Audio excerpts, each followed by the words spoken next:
Come, just have a seat. Let me get up and going.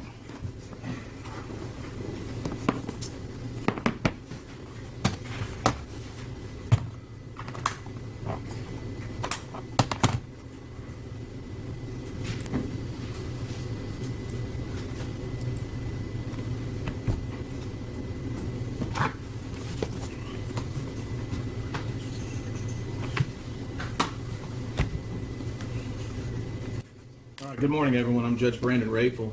We're here today for the state of Florida versus Tracy Nick sentencing. It's a docket CF 22-289. Please announce from the state's perspective who's here for the record and the defense's perspective, please. Tim Coleman on behalf of the state of Florida, Your Honor. Fletcher on behalf of the All right, thank you. Is the state ready to proceed? We are, Your Honor. I would just, if Your Honor would indulge me for a moment. Following, this is obviously a very emotional time for a lot of people that are present here in the courtroom. Following the trial, so things were brought to my attention that might be problematic as far as actions after the trial. I'm going to address And I that. would just ask the court to instruct those in attendance that there is a certain level of decorum that the court expects, and there could be consequences should that decorum not be. All right, here's what I'm going to tell everybody. But first, is anything from the defense you need me to go? No trial, totally agree. All right, so here's this. Every court proceeding, you're to act professional. Whether you like what I do, dislike what I do, like what Mr. Fletcher says, dislike what Mr. Fletcher says, like what the state says, dislike what the state says. Every spectator in this courtroom will act professional. There'll be no outbursts, only professionalism, no matter who you are. You will not provoke or antagonize your fellow court attendees, or you will be removed. Act like a child, you will be removed from the courtroom like a child. Act like a professional and an adult. If you cannot do that, please leave the courtroom now. Tracy Nick was convicted by a jury of count 2 of the information, leaving a child in a motor vehicle in excess of 15 minutes for serious injury to Uriel shock on November 1st, 2022, contrary to section 316.6135. We're here today because 7-month Uriel shock was severely injured and died, and Tracy Nick is to be sentenced for a conviction for leaving Uriel shock for over 15 minutes in a hot car that directly caused the baby severe injury and death. So at this point in time, we're going to begin with the proceedings. State, are you ready to begin? Yes, Your Honor. Thank you for the urgency. Go ahead, sir. Your Honor, at this time, would you like to hear from the state's witnesses that are going to testify as to sentencing? Yes. Okay. I'm sorry, Your Honor. This is the first time I've appeared before Your Honor for sentencing. I wasn't sure there were. No, you're fine. At this point, Your Honor, the state would call Mr. Drew Shock. And where would you like? I'm going to have the clerk swear everybody in. So the first will come to the clerk, and then he can either stand. He can either sit in the box, or he can stand at the podium. It's entirely up to you. Wherever you want to stand or sit. And if you're going to stand, we're going to have you stand right there, okay? But you got to swear in first. Please raise your right hand. Do you solemnly swear or affirm to tell the truth, the whole truth, and nothing but the truth, so help you God? Thank you. And Your Honor, I'll only be putting Mr. Shock's name on the record. We'd just like to make a statement before. That's fine, thank you. Clerk, would you please state your name for the record? Yes, sir. My name is Drew Shock, And spell your last name. SCHOCK. And, sir, how did you know Uriel? She was my daughter. Okay. Is there a statement that you'd like to make to the judge concerning it? Yes, sir, I do. And I don't know how easy this is going to be.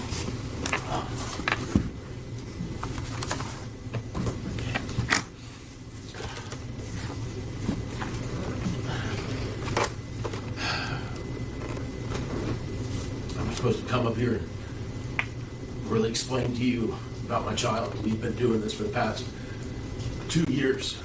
It's been tough on my wife and myself and our son, and now we have another daughter. And, you know, we're basically trying to put a price on my child's life with time. And I had all these notes and everything, and I'm up here now, and I just, but basically what we're doing is we're justifying my child with time served in prison. And a lot of you know here, this is not the first time this has happened. This is the second time. Unfortunately, we weren't able to make that case with the jurors due to circumstances, but everybody in here knows that this is not the first time this has happened. But I'm going to keep this about her because that's what this is about. It's about my daughter. She was born on March 5th. And she was a blessing to my wife and to myself and my son. 2 months before that, we had lost our son, and it was devastating. My wife was 6 months pregnant with our daughter, during that time. And it was really hard for us because she was trying to take care of our daughter, who was, 6 months pregnant, and trying to grieve for our son. And when our daughter was born, she was born into grief. But she was a blessing. She kept us because we were looking forward to her. Despite everything that was happening, we were looking forward to her taking away a lot of that pain. And she did. Yeah, we protected her more than you could imagine. As parents, when you lose a child, you become helicopter parents. You think about all these scenarios. So let me watch over her, let me protect her from this, because you have this living in the back of your mind with our son. And we were very diligent and vigilant with her. My wife and I actually got together when our daughter was born, and we set parameters because of what had happened prior. We told ourselves and said, look, once she gets up to where she can move and walk, we're going to go ahead and restrict her from this location because of past circumstances with our other son. We were nervous about her getting out and around, and when something like this happened, you recede all the way back. You want to protect everything. You put fences around it. We put fences around our oldest son. We wouldn't allow him back over there because of the situation here.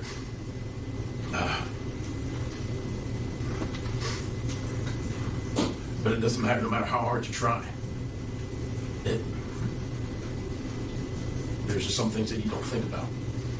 And we, as parents, have to live with that for the rest of our lives. Like I said, no matter what we do or what we say, I'm always going to feel responsible because these are my children. I am responsible for them.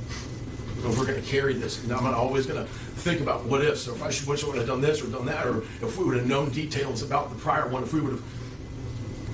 But all that is it's too little, too late. She was our blessing. When she was born, she was our angel child. She looked so much like her son, it was ridiculous. We've seen him every time we looked at her. She looked at us, and it just cut right through us, and we took that like it was God saying, here you go, here's your other shot. I know this happened, but I'm going to make this daughter look just like him, and you guys are going to have this. And it was taken from us.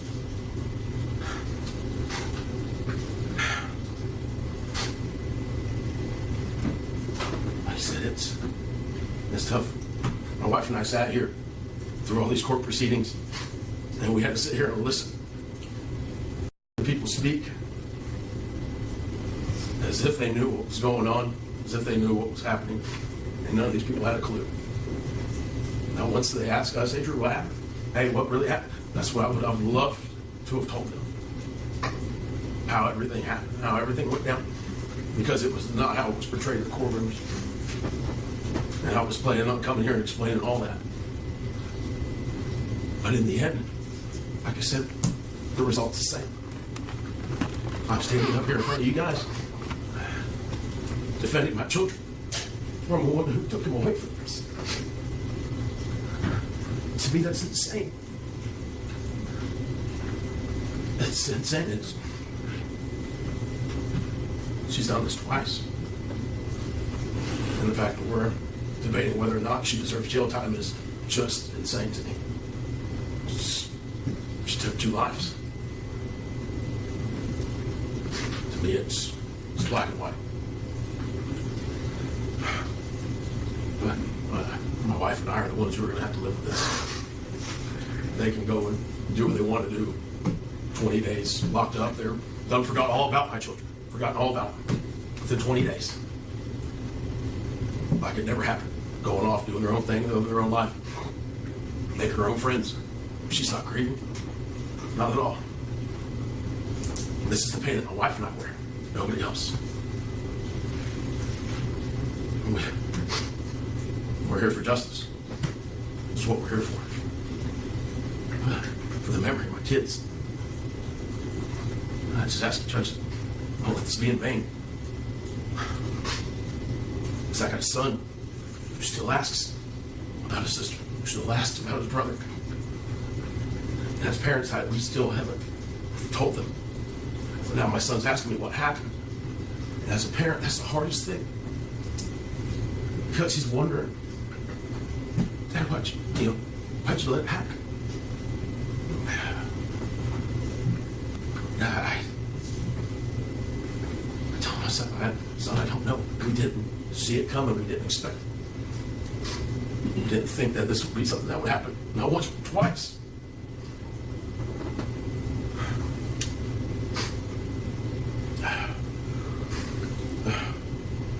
I remember when our daughter was born in the hospital. All the pain that my wife and I were going through, it just faded. When we looked into our daughter's eyes, it just melted. And I can tell you this, as a father, I love my sons. They are our future, and they are my future generations, but I remember looking into my daughter's eyes as a father. This is so much different. The love a father has for his daughter, I can't explain it. I'm not saying I love my daughters more than my son, but she could wrap me around that finger so fast. My son, I tear his butt up, when he's doing something wrong. I remember my wife went to try to get on my daughter over something silly. It wasn't nothing. It was she was being. And when she said, I remember coming almost unglued just because it was Daddy's girl, and it wasn't nothing major. But I don't ever remember doing that over my sons. Like I said, with my daughter.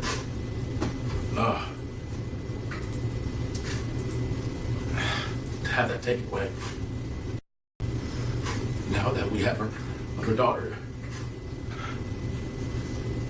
as a parent, it scares me. Because I thought I knew the people I was sending my child with. I thought I knew them. So much was kept from us.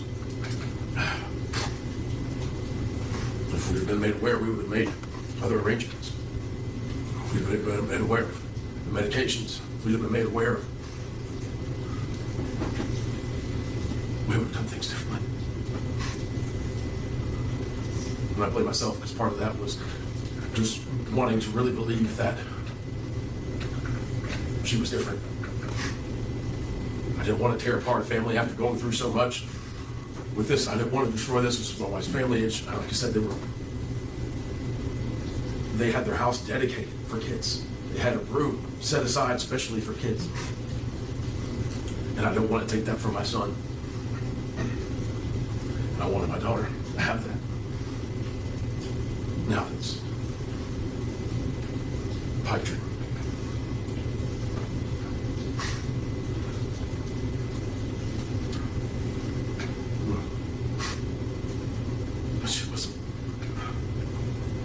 She was a blessing.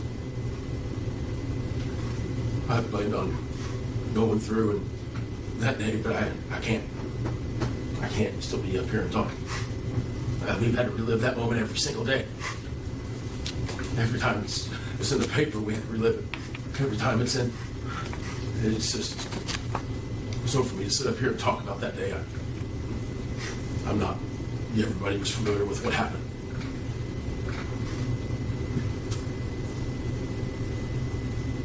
Everybody. I just want you to know that as parents,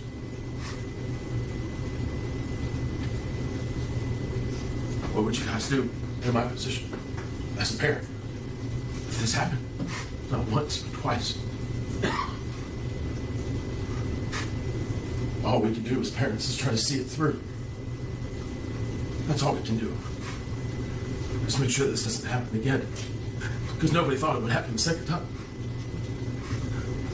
But I'll be damned if I'm going to stand by and let this pass me by and let this continue to happen. Like I said, we're fighting for our kids' names. We're fighting for their memory. And for somebody to just walk away and think they just deserve to just walk away after what they've done to my family, to my son. It's insane. I said, I can't fathom it. To be able to do this to some kids and act like it wasn't your fault, like it was just blaming somebody else. Not once have we got an apology. Not once did they say, Drew, I'm sorry. I'm sorry for what we did to your family. I'm sorry. Not once. Listen, from any of this.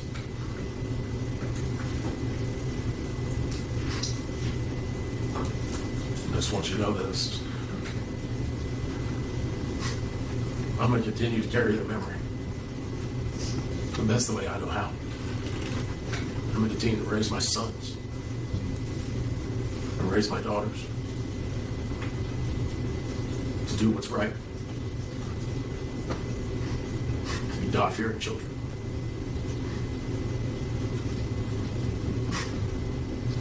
I had some moments where I questioned everything. Well, when you go through stuff like this, you question everything. You question your faith, you question everything that you believe, because you just couldn't imagine.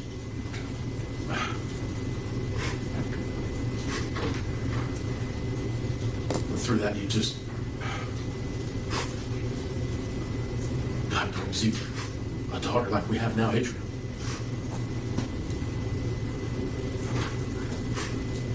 And like you said, when she was born, she looks just like my son and my daughter.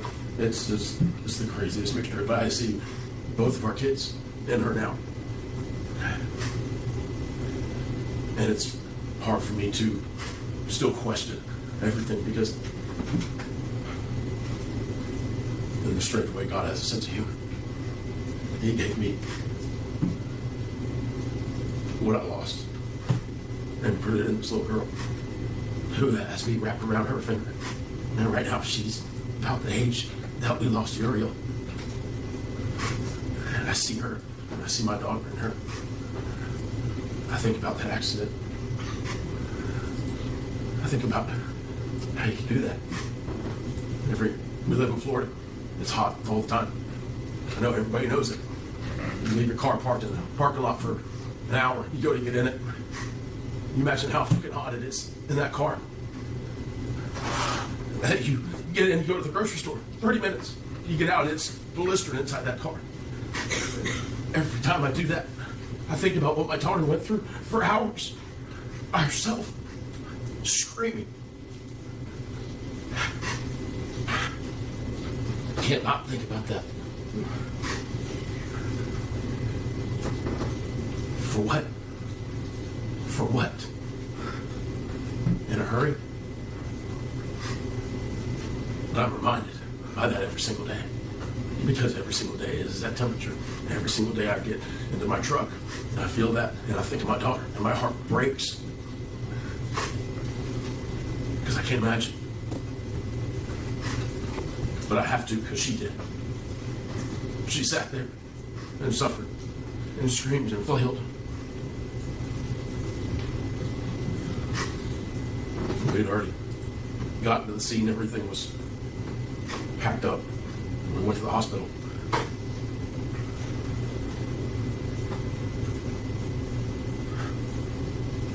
And that's a sight you don't ever take back.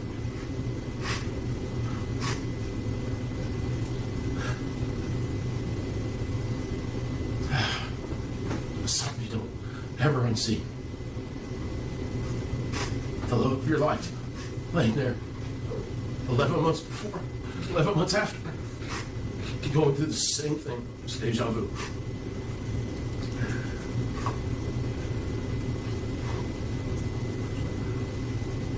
So, Judge,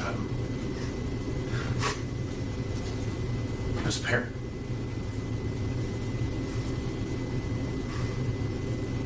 like you said, we weren't able to get all the facts out to the jury like we should have.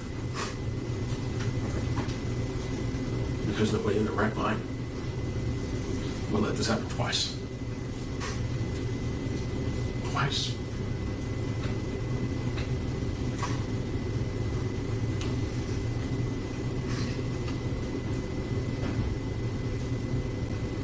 I just asked if you would just think about this when you sentence. I can tell you how to do your job. You do it better than I do.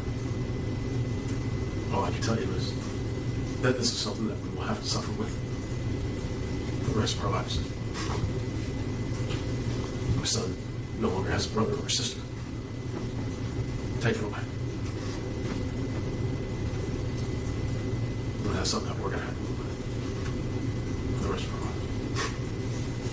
Thank you. Thank you. Anything from the defense? That's right. Okay, thank you. Thank you, Mr. Schaaf. Next witness, stay. May I just have one moment?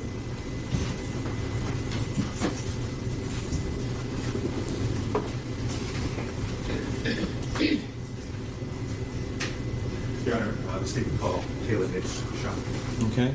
Ms. Nix, you're welcome to sit again in the box or stand to swear in with the clerk, please. Please raise your right hand. Do you solemnly swear or affirm to tell the truth, the whole truth, and nothing but the truth, so help you God? Ma'am, could you please state your name for the record? Kaylin Nix, Shop, Okay, can you spell your first name? Kailanix, and I am not legally Shop, but SCHOCK. And I think we all know that how to do Uriel. It's my daughter. Would you like to make a statement to the court to the sentence? I will. Tell the truth. Thank you. Dear God, Take your time. I sat aside all day for this hearing. thank you. Good morning, Your Honor. I had a beautiful daughter, and her name was Uriel Jane Shock, and I named her from an angel from the Old Testament of the Holy Bible. She was nothing shy of an angel. She was my rainbow baby. You know, as much as I want to start with her, I have to start on the day that my son, Ezra Shock, died. And I have to start there because I received a phone call from my husband screaming about my son, and I was unaware of what was happening. And I got into a vehicle and I flew as fast as one can fly to 1478 Kazan Road in Marshall, where I called my home for a large majority of my life. And on my way there, I was very careless in driving. I could see a helicopter coming to their address, and I looked at the helicopter, and I didn't look in front of me. And I had a front-on collision with a very innocent woman, and I damaged that woman. And I want to publicly say that I am deeply sorry to that family, because I caused them harm in that moment, and I would like to take a moment to acknowledge that and take ownership of that. But that woman isn't the only woman that I damaged that day. I was 6.5 months pregnant with my daughter, Uriel. And in that car accident, I had a placental rupture. I totaled my car.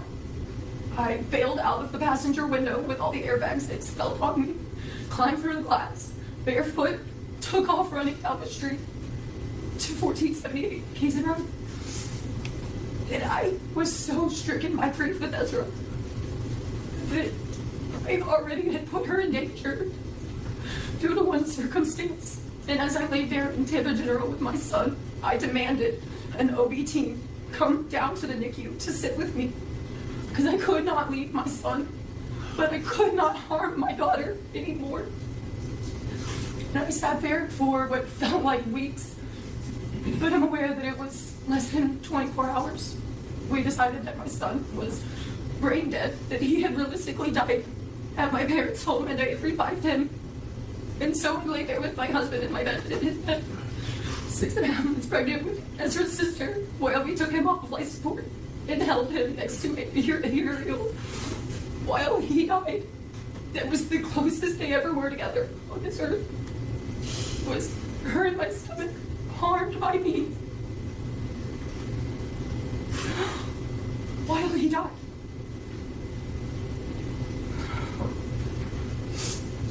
I had my daughter on March 5th, that following year.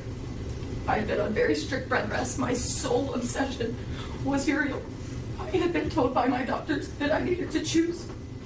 I had to choose whether I mourned Ezra or I saved Uriel. And so I put Ezra in any version of a box that I could find inside my heart. And I put him here in the name of protecting Uriel. She was my restoration. She was going to salvage my family. And that was never meant to be her purpose. She was just meant to be a beautiful little girl. But by circumstance, she became my salvation. The day that my daughter died, this one I could clearly never forget. No matter how much I wish I could wash it away and just hold beautiful moments, it's not something that I can do. Had a family friend at my door to tell me again that my child was dead, and I screamed at him, "Why are you telling me about this? Why are you here?" And he said, "No, Kayla, it's your daughter. This man I've known my entire life was there to say to me again that I was going to bury a child." The day that I agreed to invite my mom into my daughter's life, I was afraid. I was terrified. But I wanted restoration with you. I wanted that. I wanted our family. I wanted to save something, Mom. I did. I wanted to save something. Anyway, and I don't sit and believe that this was an intentional act. And with us today, you and my God gave me, because I'm still your daughter. I'm still your daughter. And nothing is changing any of this. I still love you. I hate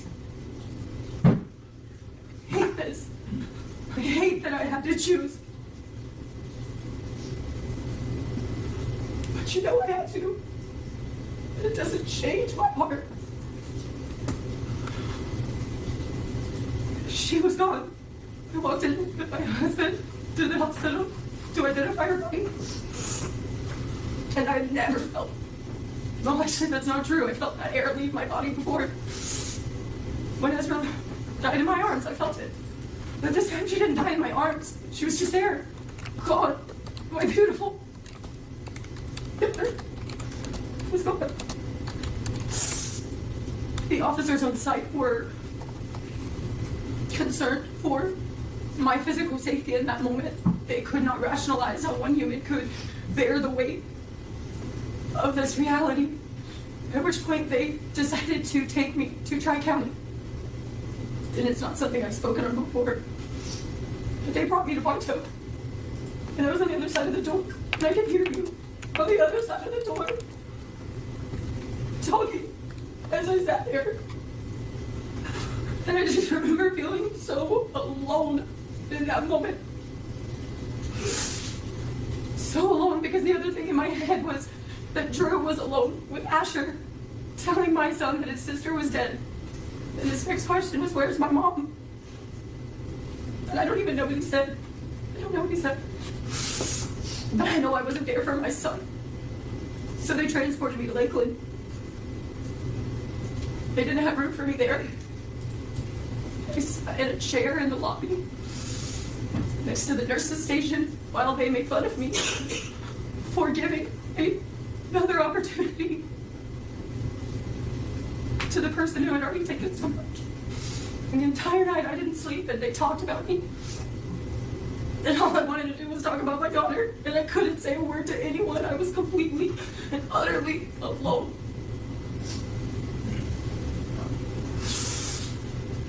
And the morning I was exposed to horrific things. Mentally ill men across the table doing disgusting things under it, while I just sat there alone, waiting to be saved so anybody could give me. Because I was not suicidal. And yet there was damage there too. Your daughter died and somebody's masturbating under the table. It's horrifying. And then this court proceeding began. And all I ever wanted was for it to stop. I just wanted this to stop. I wanted to stay in. But I had to seek justice for my daughter and my son because I had already been forced to choose. The day we came here, I knew I was forced to choose. And I am not a mom that is going to sit down and care about my feelings as someone's child more than my God-given role as their mom. All of these decisions are things that I find suffocating. I have felt nothing shy of cornered for 2.5 years, with the only move to make is to stand up and say my children's names, say Ezra, say Uriel, say they deserve better than this, because they did. Beautiful children, children we prayed for, longed for, and cherished. But I wanted to salvage my family, and I thought that that was something that could be done, because I still love each of them so dearly. It makes it so gutting. It just eviscerates me to stand here. But this court process has been skin thickening. As we've gone through, I've had to find my strength and find my voice and find a way to survive this. Survive what my children went through. My son is now 6, his name is Asher. And he asks for Ezra, he asks for Uriel. Not long ago, he sat down and he just said, I didn't realize they were really dead. I didn't know that they were really dead, that they're in the ground and they're dead. And a handful of days later, he came home after going to a ball practice. He had seen a newspaper. And he spelled out the words on the newspaper, and it was a very recent one. And I certainly did not define those words for him, but he asked me why his grand was on the cover of the newspaper. And that was the first time he did not have a way out. Because I had never told Asher. I've never told him. Because I don't want to. I don't want to. He loves you. He loves you. He loves you, Dad.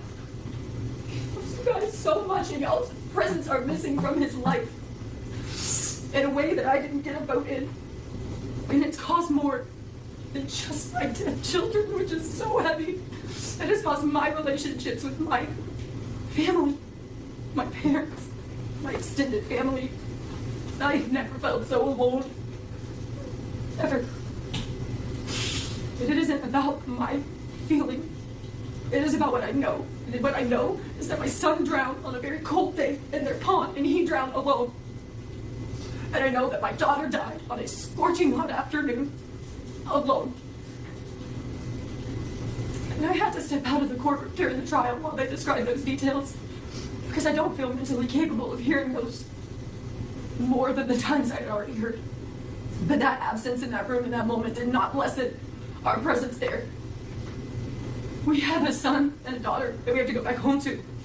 And so yet again, we stopped and we touched and choose our living children. For my daughter Adriel, 17 days away from outliving her sister. So I sit and I hold my daughter, and I wish that she knew her family. I have to look at her, and I just see the beauty. And I'm humbled by God's mercies that He's renewed and the blessing He's given us to move forward. But it's impossible to not see my son, to not see my daughter. And as it relates to the sentencing, I've said this before, and I hate it so much, but as her daughter, I don't want any of this. And as their mother, I beg you to honor my children's deaths. It doesn't lessen my love for my mom. It doesn't lessen my love for my father. It doesn't lessen any of it. But as I've had to explain to my son, there are times where things happen and they're not on purpose, and no one meant harm in those moments.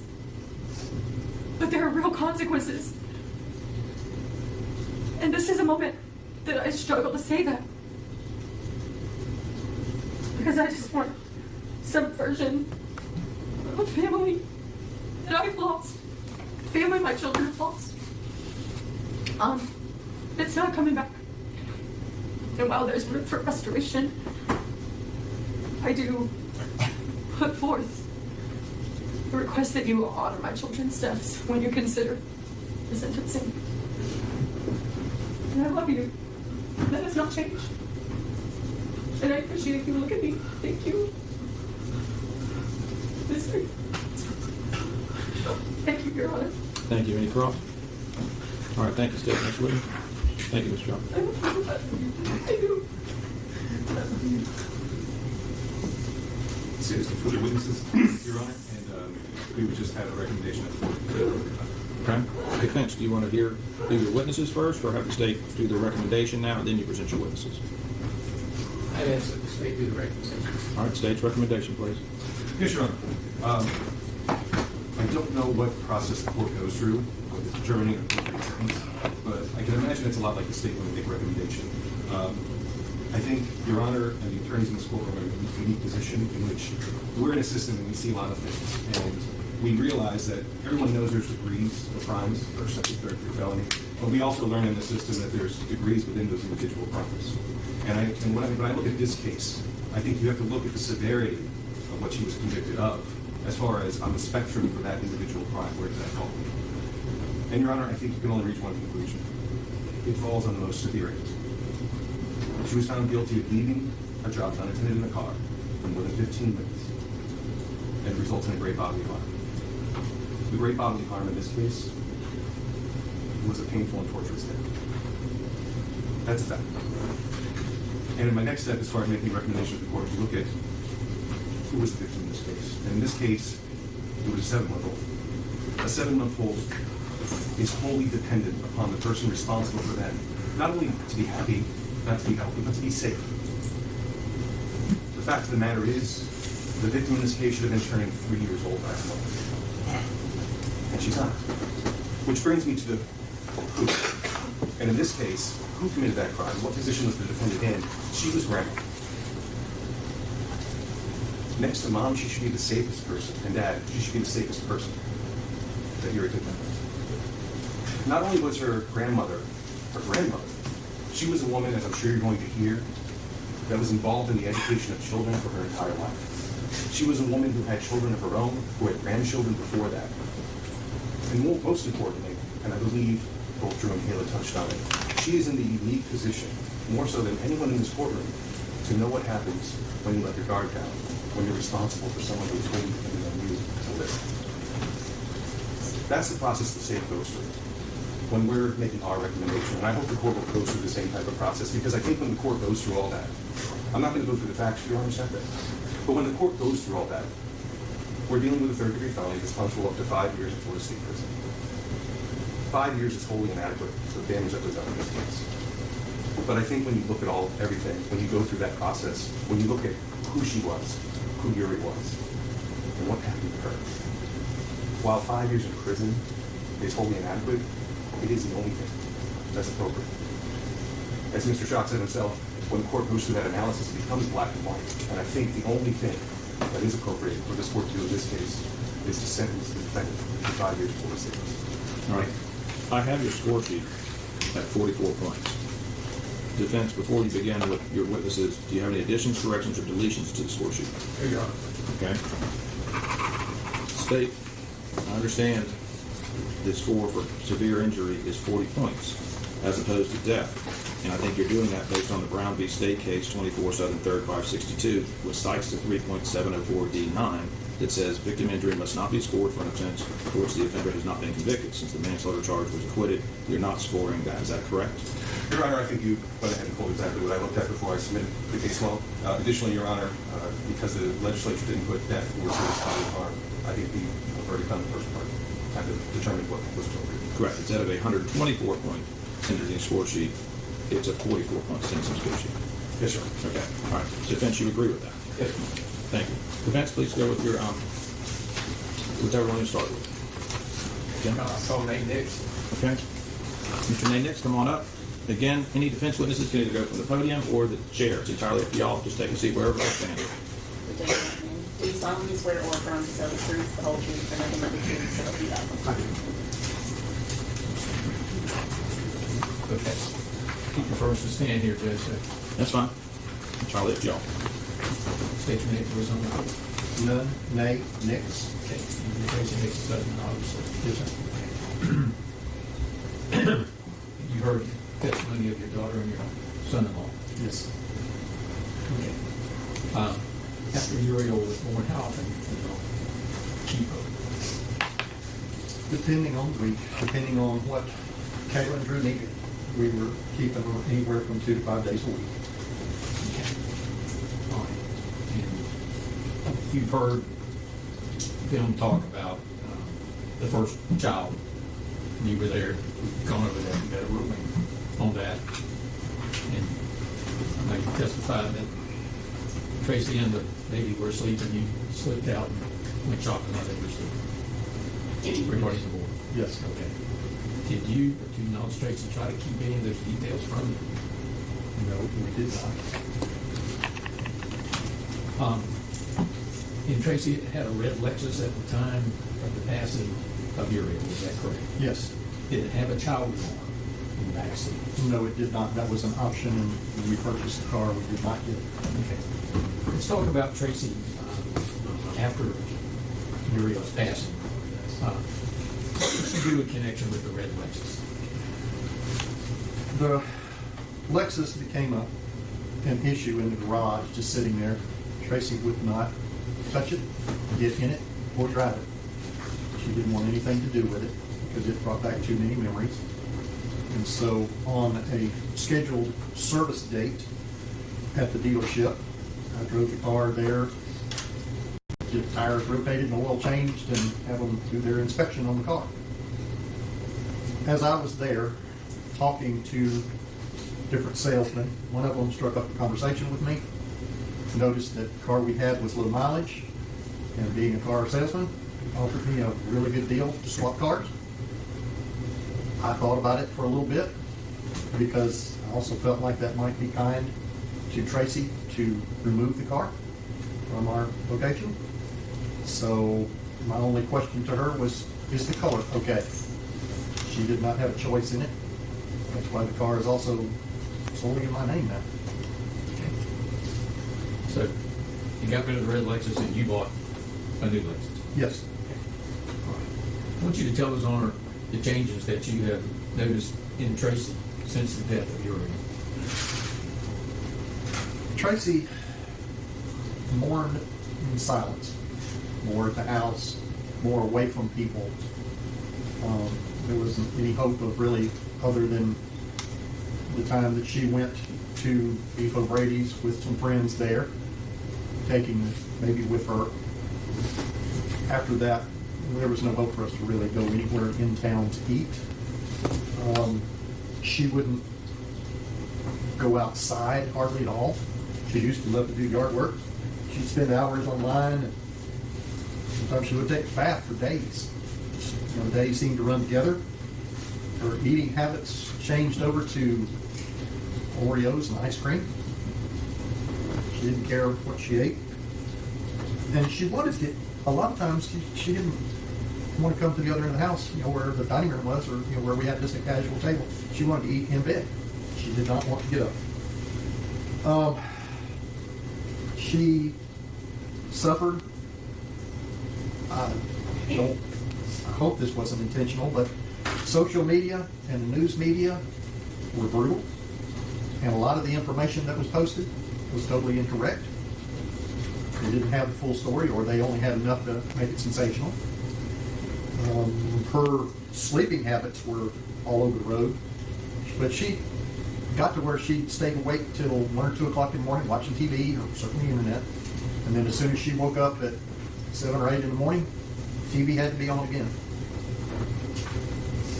There were also one vivid part that I really noticed, and it affected me also. We had no holiday celebrations in our home for 3 years. No Christmas decorations, no any other decorations. The only celebration we had was before Uri passed. We would have family dinners at our house that Drew, Kayla, and children were invited to and brought to, and we tried to celebrate as family. Of course, we haven't done that since. Okay.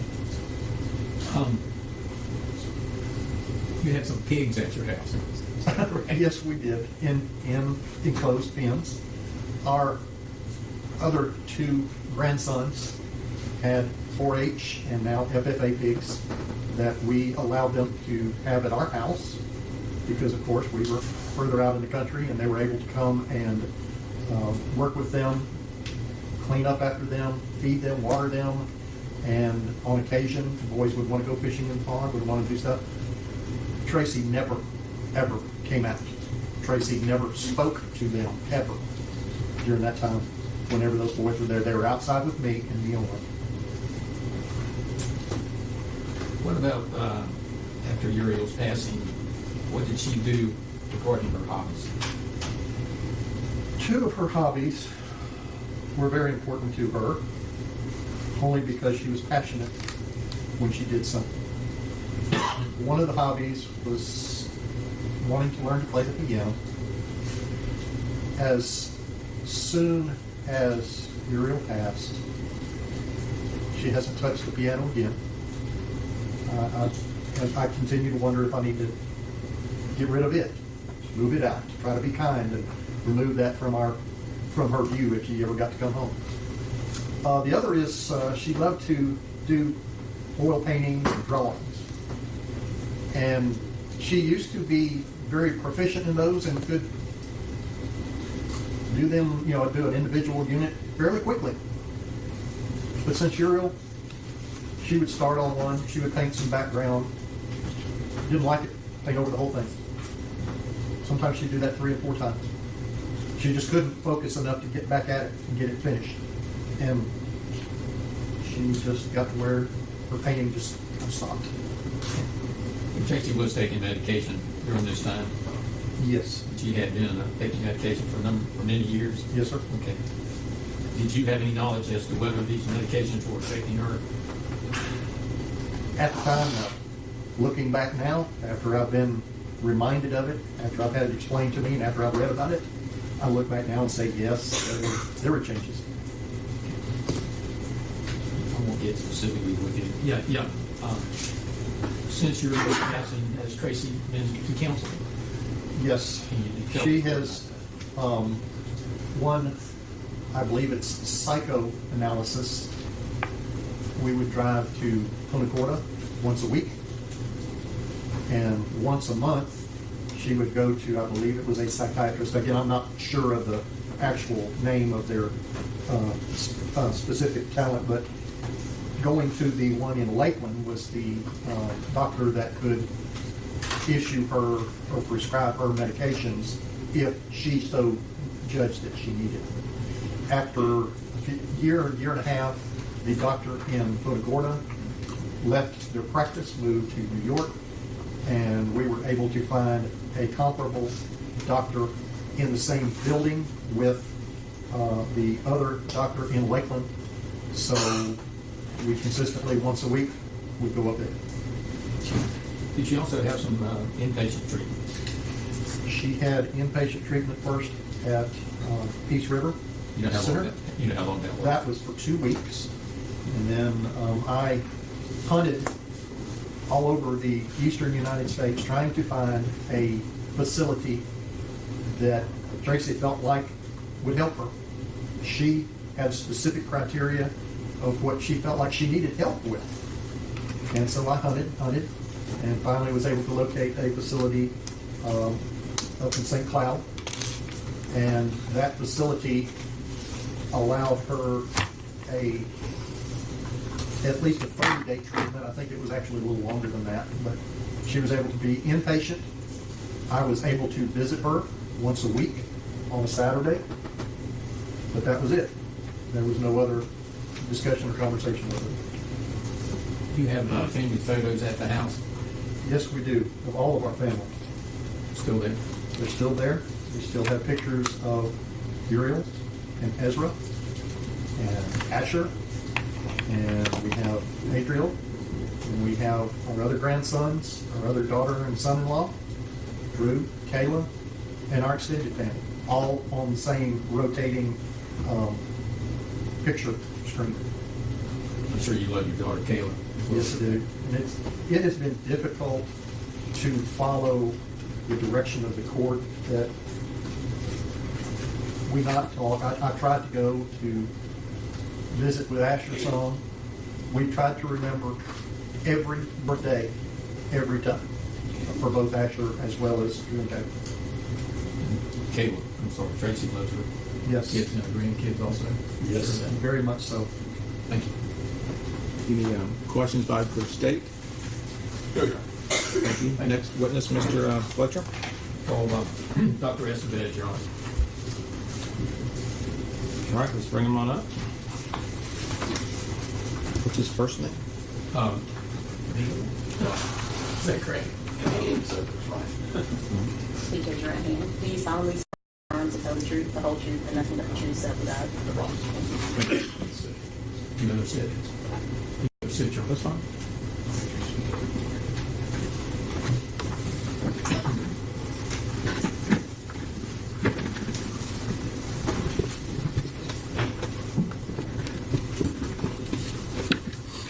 Please, Your Honor. Yes, please, go ahead. State your name for the court, please. Ryan Estevez. And sir, how are you employed? I am self-employed as a forensic geriatric psychiatrist. Okay. And can you tell briefly, if you can, your education, training, and experience in that regard? Sure. I have degrees from Harvard, Stanford, Tufts, UCLA, University of Florida, and University of Texas, and another one from Stanford. The degrees are as followed. It's a 4 years degree, a bachelor's degree in psychology, a 2 years master's in public health, a 2-year degree in social psychology with an emphasis in criminal justice and delinquency, a 4-year medical degree, a 5-year PhD in experimental health psychology with an emphasis in neuropsychopharmacology, a year degree in medicine and neurology, a 4-year residency in general psychiatry, and 3 separate 1-year fellowships in geriatric psychiatry and neurobehavior and forensic psychiatry. Okay. Are you board certified in any areas of medicine? Yes, I have 6 board certifications. They are in general adult psychiatry, forensic psychiatry, geriatric psychiatry, consultation liaison psychiatry, addiction medicine, and psychosomatic medicine. Okay. And have any training, education, experience in psychiatry and the law? Yeah, so social psychology, if you concentrate on the law, that has to do with how groups act in general, and what motivates groups to act. And so I have a master's in social psychology, but I also have a forensic psychiatry training, and that is psychiatry as it relates to the law. So what motivates people's behaviors, and in that case, not just in general, but as they apply to criminality, and how that interacts with the law, how the two systems interact. Okay. And have you testified in that capacity in court? Yes. And any idea how many times in Florida? I don't keep track of how many times I've testified. It's in the tens, 100 times perhaps. Okay. Can you testify in other states also? Not anymore, but I have testified in California and in Texas. Okay. You also have a degree in psychopharmacology. Yes, that's part of my doctoral degree. Okay. You're published? I am, yes. Okay. And you were obviously a witness in this case? That's correct. Okay. You've been involved in this case for well over a year, perhaps? I think since spring of 2023. Okay. And can you tell the court what you did in this case? Sure. So I did what I do in any case that I'm asked to look at, and that's get information.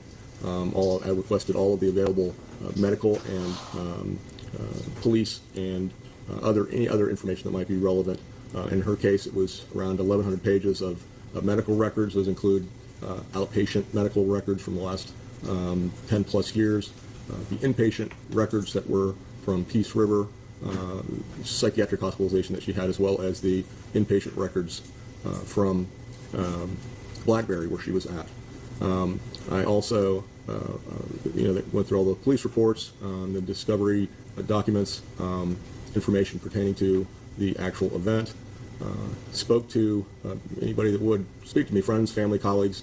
I ordered an MRI for brain, spoke with one of the country's leading neuroradiologists regarding that study, got neuropsychological testing, and then most important is that I did a psychiatric evaluation of Ms. Nix, and have followed up with her on multiple occasions. Okay. And did you form any opinions to a reasonable medical certainty regarding this? I did. Can you tell the court about that? Sure. So, you start out with not knowing anything other than kind of the headlines of what happened. A child is with guardian and grandparents in this case, and dies. So that's got a very visceral, sort of shocking feeling to it. And you begin to step back, at least in my position, is trying to figure out, well, what, if anything, contributed to that? You're, somebody that's in my position that has spent a lot of time in dealing with the criminal justice system, the first thing that you think of, well, there must be drugs or alcohol or some other malicious motive. This has got to be a bad person, a careless person at least. Those are the initial things that you're thinking of that go along with that sort of visceral response. As I kind of went through the record, and then as I, after evaluating Ms. Nix and then reviewing all of these records and documents, speaking to people, I got the exact opposite impression. Now, granted, I've evaluated the whole spectrum from serial killers to clergy, and teenagers to people that are over 100 years old. So there's a lot of variability there. But Mrs. Nix is one of the most genuine people I've ever interviewed. I found her sincere. I found her honest, remorseful, and just a good person. I don't frequently interact with people that have her profile in my capacity. So this just doesn't add up. Something just doesn't add up. So I was thinking, after speaking with some of her colleagues, particularly a boss of hers who had hired Tracy after she had retired from the school system. And Tracy had dedicated her life to children, to protecting children, educating them, had an exemplary record, was promoted to positions of leadership and responsibility. She's a very detailed person, a very intelligent person, a very organized person. And so this made sense that one of her, I don't know if I want to say friends, but a colleague that was on friendly terms, hired her to be she was opening a school, and she hired her to be a teacher. And a very interesting document that was, in all of these hundreds and hundreds of pages that I came across was a very well-written, articulate, detailed letter of explaining to Ms. Nix why she would not be coming back to the school the following year. And I was amazed at the things that were in there. It was because she was doing things that were not like she had been previously, and also not the way that I had seen her or had tested her. These things were as simple as giving the wrong homework to children, swapping homework assignments, giving books from last week as opposed to this week, just these very simple sort of errors that that have to do more with attention, concentration, focus, and those sorts of things. When I spoke to the principal about this, that hired, she said, I couldn't make sense of it. It was so out of character for her, but nonetheless, it was there.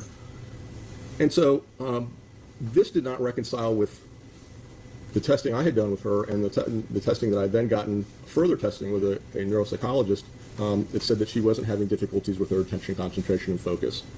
I think I kind of solved it when I got to her list of medications from the pharmacy that you get. They can give you, if you order a historical record of the medications that she's been on for the time that she's gone to that pharmacy, and went back about 15 years, I guess. And at some point in the early mid-teens of this century, she was prescribed 3 different medications of note.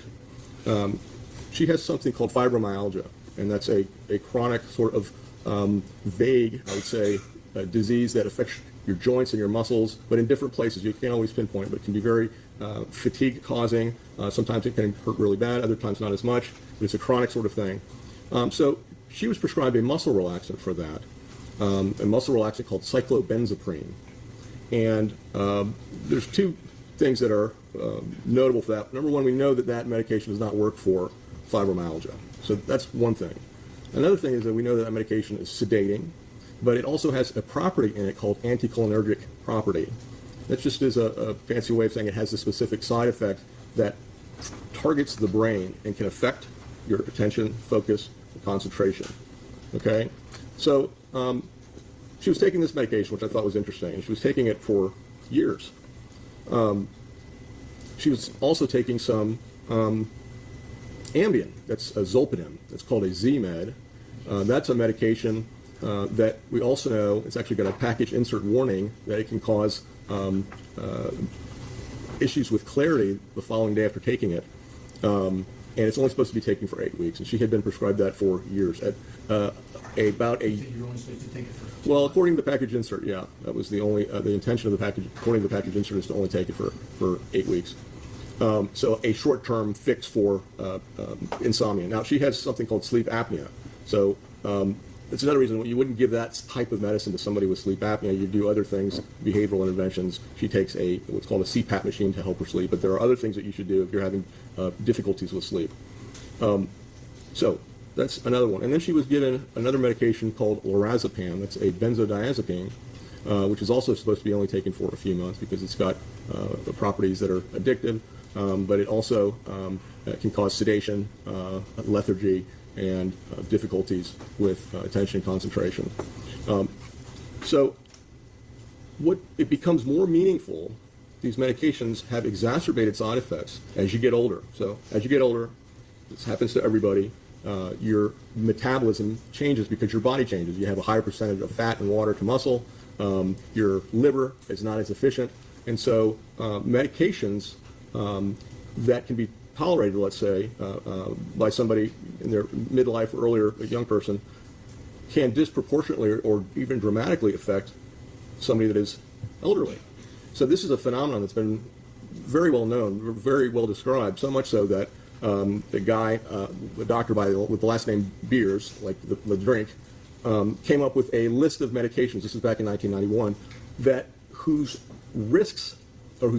benefits are not as much as the risks of these medications. That was the original intent. What is causing some of these issues with these elderly people that are taking these medications? They're having falls, they're having dementia type of behaviors, they can't concentrate, this sort of thing. Well, let's look at the medications that they're taking. So that was in 1991. Since then, they've had 7 different iterations of that. The last one they published was in 2023. It's a very complete set of medications that are potentially inappropriate for geriatric population.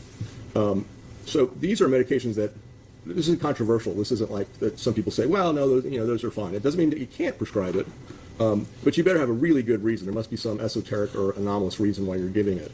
These recommendations in the 2023 iteration were based on the review of over 7,500 studies in these medications. It's a massive review, a massive project. It's done now by the American Geriatric Society. So these medications that I'm talking about that I noticed, and I knew this because if you see geriatric patients, you should know that list anyway. So I recognize them, but sure enough, all 3 of these are on the Beers list. Medications that you should not be prescribing for elderly patients. These medications, each one individually, can cause negative effects on elderly people. They can cause, in the body, but most importantly in the brain. And together, 2 of them, 3 of them, act synergistically. And so when I asked Tracy, what do you think happened? Why would you fall asleep? Why would you not be vigilant and alert? Something that she had demonstrated being her entire life as somebody that is committed to protecting and educating children. She didn't have a good answer. She said, I don't know. I just was so tired. I sat down. The next thing I knew, I was asleep, and didn't have an explanation for it. In other words, she didn't know that these medications by causing it. She's taking medications that were prescribed for her. And so I think after reviewing everything that that had a real dramatic effect on her and contributed to this happening. In other words, if she had not been on those medications, I do not think that this whole event would have happened. Talk about Ambien. What kind of dose was she on with respect to Ambien, we'll say at the end of her taking that? Well, she was on actually double the maximum recommended dose. She was having difficulty sleeping. She was still having difficulty sleeping. The dose was doubled. I think this was less than a year from the event in question. So she had been taking double the dose for a long time. Okay. So according to the Beers list, she shouldn't be taking Ambien, or at least have a good reason for taking it. Correct. You're also only supposed to take Ambien, you said, for no more than 8 weeks. Correct. And from your record, you can see she's been taking it for many years. Yeah, that's correct. Okay.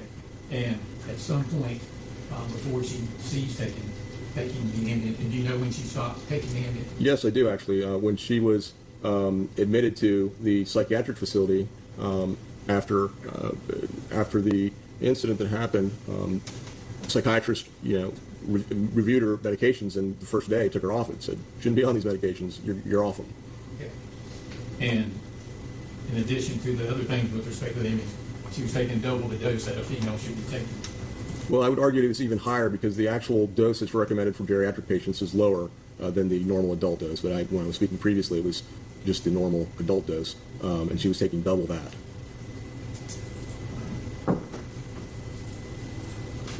Anything else that you did with respect to your findings in your evaluation here? In regards to that review, no, I don't believe so. Pretty much covered it? Yes. To have another trial? Please.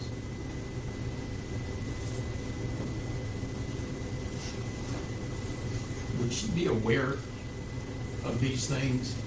When she's on these meds, would she be aware of what these meds are doing to her? So that's a good question because you would think that you would, but these medications are not like having some whiskey, and you know what happens if you drink a lot of whiskey. You're going to be drunk.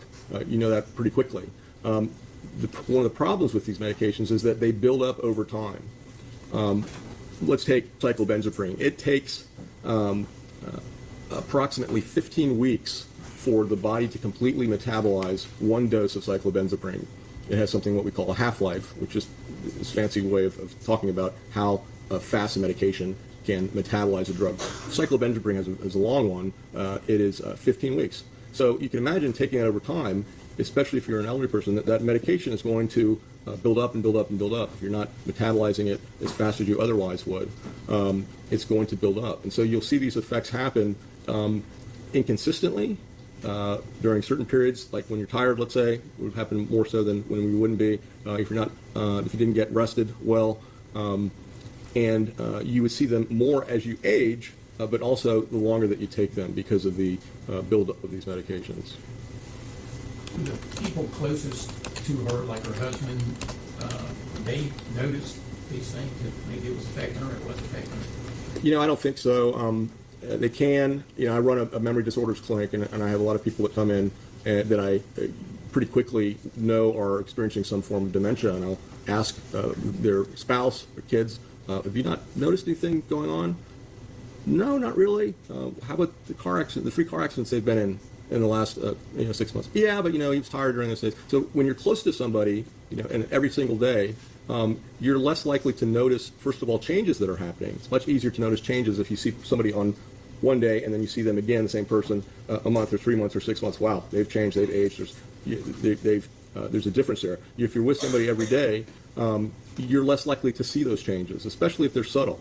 And so I don't think that they necessarily would have been noticed. Also, just my experience, loved ones are less likely to ascribe negative sorts of things or changes that happen to people in the worst terms. So it's easier to say someone's having a bad day than somebody's brain is failing. So that's why I think this letter that I found from her boss or principal that was just so detailed and so articulate and giving out lots of examples of what's going on. She noticed that there were some changes, but she was not emotionally attached that way. She was trying to run a school, and she wasn't with her on a single daily basis. To answer your question is I just don't think so that you would really notice anything like that. I'm trying to pronounce this word. Anosognosia? Anosognosia. Can you tell the court what is that? So that's a phenomenon that is described in my field that is common in mental illness and in cognitive disease, where the person does not recognize that they are either sick or that they're having cognitive difficulties. And I'm sure most people have experienced a friend or neighbor or loved one that has had dementia who has no idea that they already ask them how they're doing. Oh, I'm doing great, no problem. How's your memory? No, yeah, it's just great. And then they proceed to ask you, how you're doing, how your kids are for the next, 3 times in the conversation. But they have no actual understanding of that. And this also applied to severe mental illness in terms of predominantly schizophrenics that are hallucinating or having delusions, and they don't realize or recognize that these things are hallucinations or delusions. They're quite real to them. When you began your interviews and your, let's say, involvement in this case, Tracy had been off that medication for a good period of time. That's correct. So that accounted for that discrepancy, because when I was, reading these things that had happened and their description of her versus my observations of her and the neuropsychological, neuropsychiatric testing that she had done, that didn't reconcile with that. So I've got to make sense of this data. This doesn't make sense.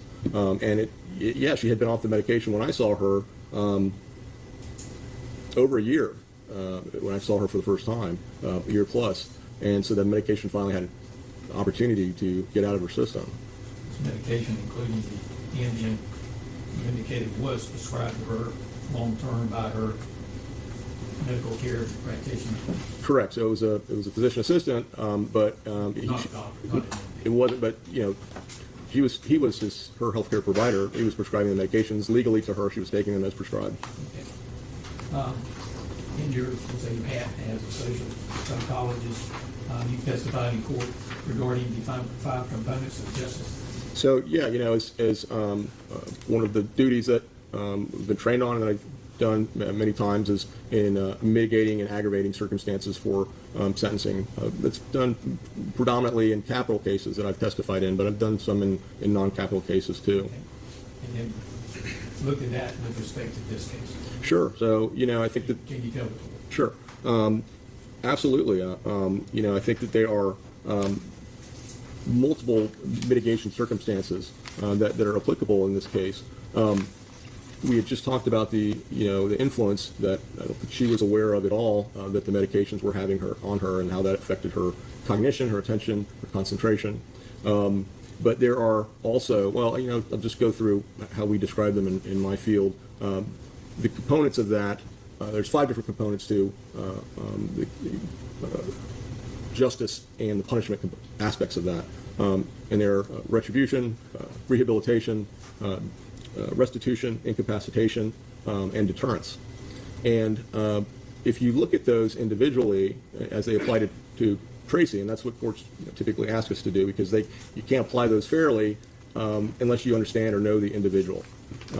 And once you know the individual, then you can make attempts to kind of advise the court or to educate the court before they make their decision.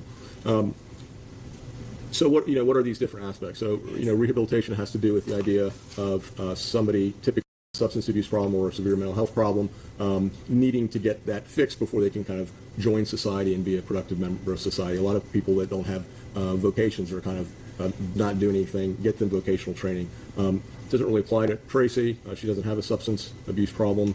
She's got a mental health diagnosis and post-traumatic stress disorder. It's not what I gave to her. It's what her psychiatrist at Blackberry gave to her, but I agree with that diagnosis. But she doesn't have a severe mental illness. That doesn't really, I think, apply. She also has a vocation. She was a teacher, but she's retired. Incapacitation is the idea that as part of punishment, you require the protection of society. So does society need to be protected from Mrs. Nix? And I don't think they do. She has followed her bail perfectly over the last almost 3 years. She has no prior criminal record. She's elderly. I don't think it's arguable that you need to be protected, or society needs to be protected from her. Restitution is the idea of making the victim whole. 2 things. Number one, it's impossible the victim's deceased. But how, for the other people, that the parents, the family members, how do you make restitution for a deceased child? I don't think you can. I think that's impossible. There's no way to do that.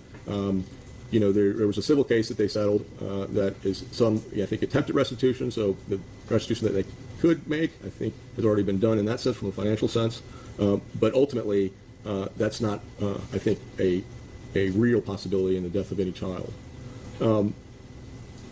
Deterrence is another one. That's the idea that you want to prevent this from happening.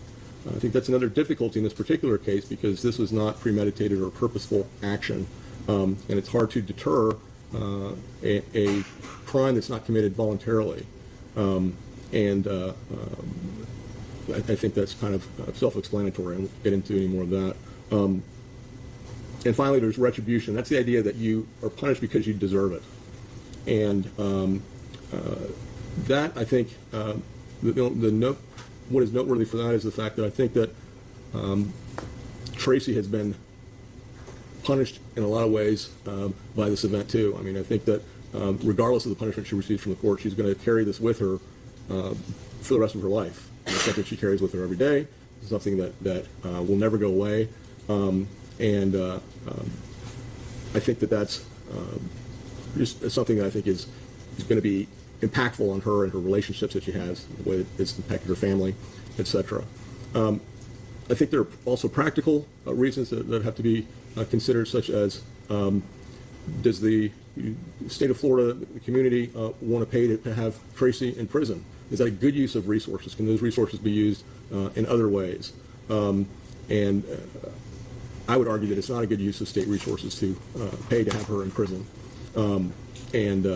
I also think that there is a potentially a disproportionate effect on her as a geriatric person that's never been in prison of a prison sentence is given.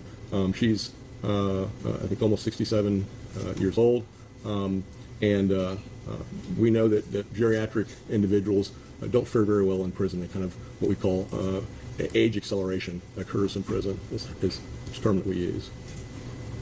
You met with Tracy more than one time. Correct. Did you see the remorse in her? Absolutely. As far as what happened? Absolutely. I think that is unquestionably genuine. Okay. Thank you, Doctor. Dave, any questions? Yes, Your Honor.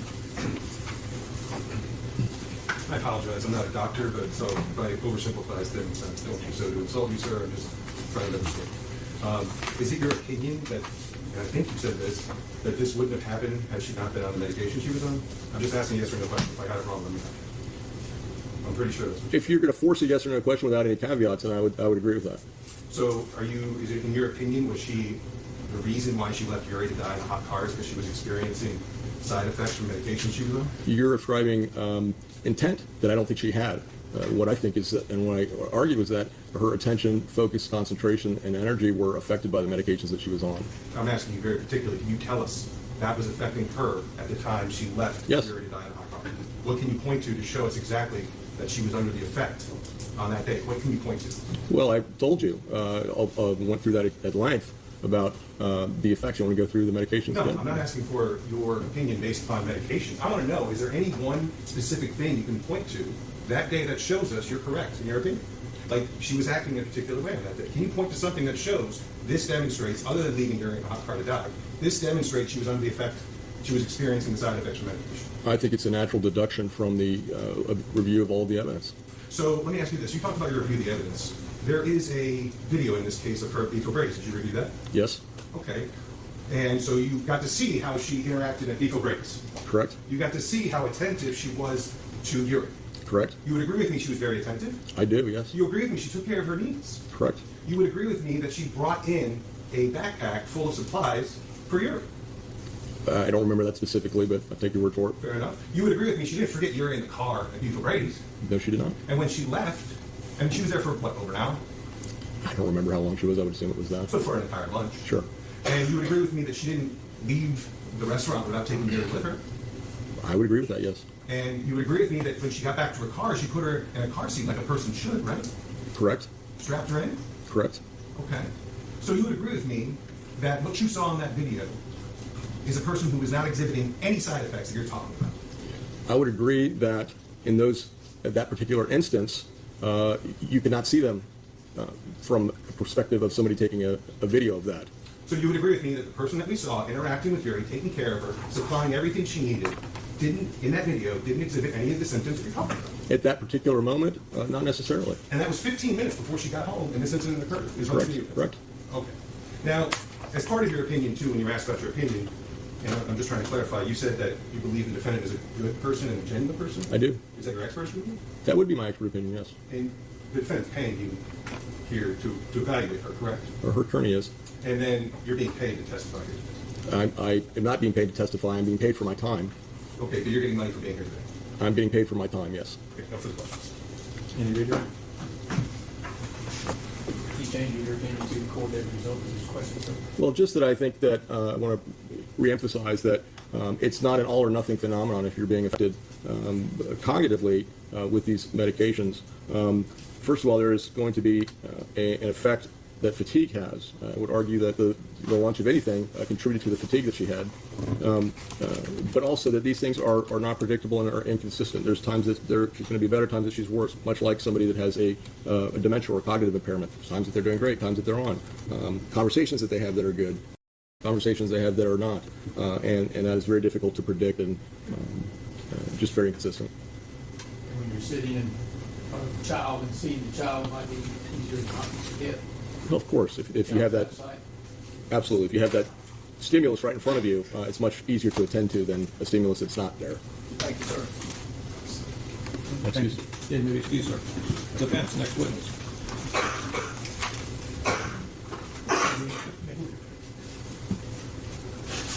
Okay, does you want to testify standing up or from the stand? I'll do the stand. Thank you, ma'am. Please swear her in. Please raise your hand. Do you solemnly swear to affirm to tell the truth and the whole truth and nothing but the truth so help you God?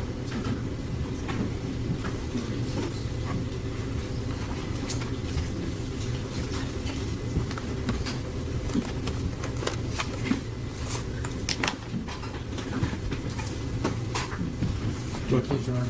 Yes. State your name, please. Tracy Howard Nix. And Ms. Nick, obviously, you are the defendant in this case. You have 2 children? I do. Okay. And their names? Kayla Suzanne Nix and Rebecca Ann Nix. Kayla is your firstborn child? She is. Okay. When you were pregnant with her, was that a difficult pregnancy? It was difficult getting pregnant. It wasn't, the pregnancy itself was not difficult, but getting pregnant was very difficult. And how did her birth make you feel? How did what? How did her birth make you feel? I'm glad that you're sitting there, Kayla, because I want to speak directly to you. That's why I'm sitting here, facing you. Your dad and I didn't want to have children right up front. And, you have this thought that when you want to have children, that it'll just happen. And that's not what happened with you. I went through fertility. We tried on our own for a long time. And then I went through fertility drugs to try to have you. And then I went through surgery to clean everything out and try to have you. And I tell you that because I want you to know how much you were wanted and how much you were loved. I thought you were the most beautiful girl that had ever been born on this planet. I thought you were the smartest girl that I had ever seen. And I adored you. Was I a perfect mom? No. No, I wasn't. But I love you. And I have always loved you with all my heart. And I tell you that because I can't imagine how I would have acted and reacted had you been taken from me. I cannot imagine that. And then if Rebecca had also been taken, it would have been more than I could have taken in. And that's the only way that I can understand what you've been going through and what Drew's been going through. I miscarried, but I didn't lose a baby like you've lost a baby. And I've tried very hard to understand where you've come from, where you are, and how I could be anything to you. I guess I answered that. What more? You've been on medication, we're on medication for a long time, about 20 years. Okay. Did you have any idea that those medications were affecting you? No. Okay. Did you trust your medical provider? I did. Who all in your family went to this? Rebecca did, and I think Kayla did. I believe Kayla did as well. And when were you taken off this medication? If you'll allow me, I need to back up just a little bit. May I? Yes. I know that both of you have felt that I have evaded questions. I haven't evaded questions. I wasn't allowed to talk to you. I wasn't given the opportunity to talk to you. And I think that the one piece, different ones have alluded to how things happen. But the piece that has been left out is I had Uriel 4 days the week before, and I wasn't expecting to have her on this particular day. Kayla called me and asked me, said she was getting her hair fixed, and asked me if I would be willing to take her. I would be willing to take that child any day of any week for as long as they needed me to. I love my grandchildren, and I would have done anything for them. So when she asked me to take her, you know, it disrupted what my head had in mind for that day, but I was glad to have her. So after I had a prayer time that morning, and I called Kayla and asked her, I said, a few ladies wanted to get together and go to Beef O'Grady's. Does she mind? She had already asked me if I would keep Uriel, excuse me, and I had said that I would. I said, do you mind if I take her with me? And she said no, that would be fine. So the piece that was left out is that when I went to the glass shop to pick her up, the other Kayla Nicks, or Kayla Chalk, helped me. I had Uriel in my arms, and she had the car seat. And I always put the babies on behind the passenger side so that I could see them out of my periphery. When your baby's sitting behind the passenger side, you always can just turn your head a small amount and see them. That particular day, there was a car that was that had pulled in close to the passenger side of my car, and when Kayla Shaw took the car seat around to the passenger side to put it in, as I had asked her, the car was too close, and Kayla couldn't get the car seat in the car. So she came back around and she put the car seat behind where I was sitting, behind the driver's seat. And we went on about our business. She was the talk of the town at Beef O'Grady's. We thoroughly enjoyed her. She was perfect. And when everything was over and I put her back in the car seat, I very succinctly and carefully had everything all packaged up, and I slid it on the floorboard under her car seat. And she was so sleepy, I think from just being on that whole time, that I gave her her bottle, and she immediately fell asleep. And I don't live far from O'Grady's, but she was sound asleep within seconds of me backing up. So when I pulled in at the house, there were roofers. We were having our roof redone, and they had asked me to not pull into the garage because he didn't know if there'd be stray nails or whatever in the driveway or on the driveway. So I backed up under an oak tree, and I can remember literally looking over to the passenger side in the back. Nothing was there. I looked in the passenger side in the front. Nothing was there. I looked at the dash. Everything looked clean. And so I got out of the car, and I went in the house and began to do the things that I had on my mind to do. And this is perhaps where the medication does come in. She got quiet, and I forgot that she was there. She was quiet, and there was nothing there to remind me that she was in the car, except the things going through my head that I needed to do. So, may I go on from here, or do you want? I didn't realize that Uriel was in the car. I literally forgot it for a long period of time. I did know that I had made plans with Aiden, which is my oldest grandson, to take him to Walmart in Sebring to look for some Christmas ideas for him. And then I was going to take him to dinner and have him back early because it was a school night. He was about 4:15 or so. He was feeding the pigs back behind the barn. And I got in the car and I pulled up to the barn. And Nay came with his lawnmower around so that my driver door and where he was sitting in the lawnmower, I just opened up my driver door and we could talk. And we were just chatting about I don't even know what. And I said, when did Kayla come for Uriel? And he just looked at me. He said, I've been outside. I don't know. And then I said, when did Kayla come for Uriel? And it began to dawn on me. And then I opened the door and realized that she was in there all along. I could tell that she had passed when I looked in the car.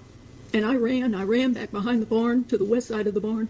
I looked for anything I could find to hurt myself. I wanted to be gone. I did not want to have to deal. I didn't want to have to look at Kayla and Drew and tell them that this had happened. I wanted to be gone. But there was nothing there. And there was not any way that anything that I could find that would do that. So I fell on my face, and I asked God just to take me. I said, I'm done. I'm done. I need you to just take me. And he wouldn't. How do you feel about what happened? I'm broken about what happened. I don't want to leave anyone with the thought that I'm making excuses, because I'm not. I was forthcoming with the detective. I asked to be taken to the sheriff's department. The video that you saw at the trial was during that time of me being in the sheriff's one of the interrogation rooms. When the detective came in, she asked me if I felt like giving a statement or talking about what happened. And without a lawyer, I told her everything I knew. I was not trying to hide anything. I didn't want to be there, and I didn't want to live at that moment, but I wasn't trying to hide anything. It ended up that I did go to Peace River, and I did it by choice, not because I was forced to do that. I didn't know what I was going to do to myself. I didn't get there until late night or early morning. And of course, there was no sleeping that night. And Kayla, you said that you had heard my voice. I don't even remember coming out of the bedroom or the room that I was in the next day. I'm sure that you're telling the truth on that. I just simply don't remember leaving the room. Usually that's a 72-hour hold. I stayed 2 weeks. And I stayed 2 weeks because I didn't know what else to do. I didn't know how I could possibly handle looking at Kayla and Drew ever again, or Joanne and Greg ever again, or Nay. You know, I love my grandbabies. Joanne and Greg love their grandbabies. Nay loves his grandbabies. And I just simply did not know what else to do but just go there and try to keep my head on my shoulders. So every day, the next day after I got there, I told you I got there late night, early morning, and so they had me go to bed, which was ridiculous. But the next day I saw the psychiatrist, and that is what I think it was Dr. Estevez described, that he immediately took me off of my medicines. He said that the medicine, that the Ambien, they had me on, just so you know, and I'm going to take a small step back.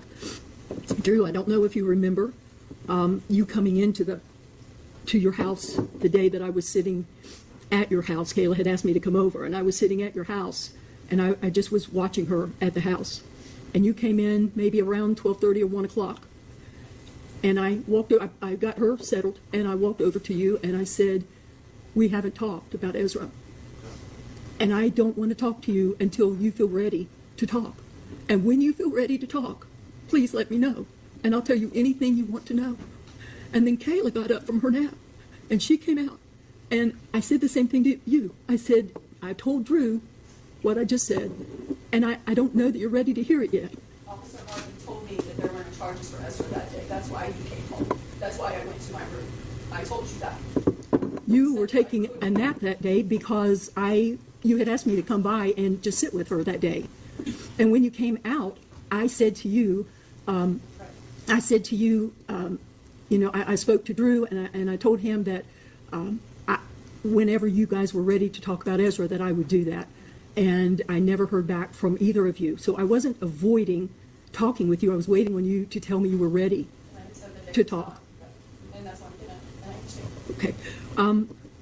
And I've kind of lost where I was. That was the last thing I said before I went off on that. Can they read it back to me so that I know what the last thing? This is an ECR, electronic recording. We don't rely on court reporting. Okay. We rely on what you discussed, or your lawyer can redirect you. All right. I really do forget where I was. To tell Kayla or Sean.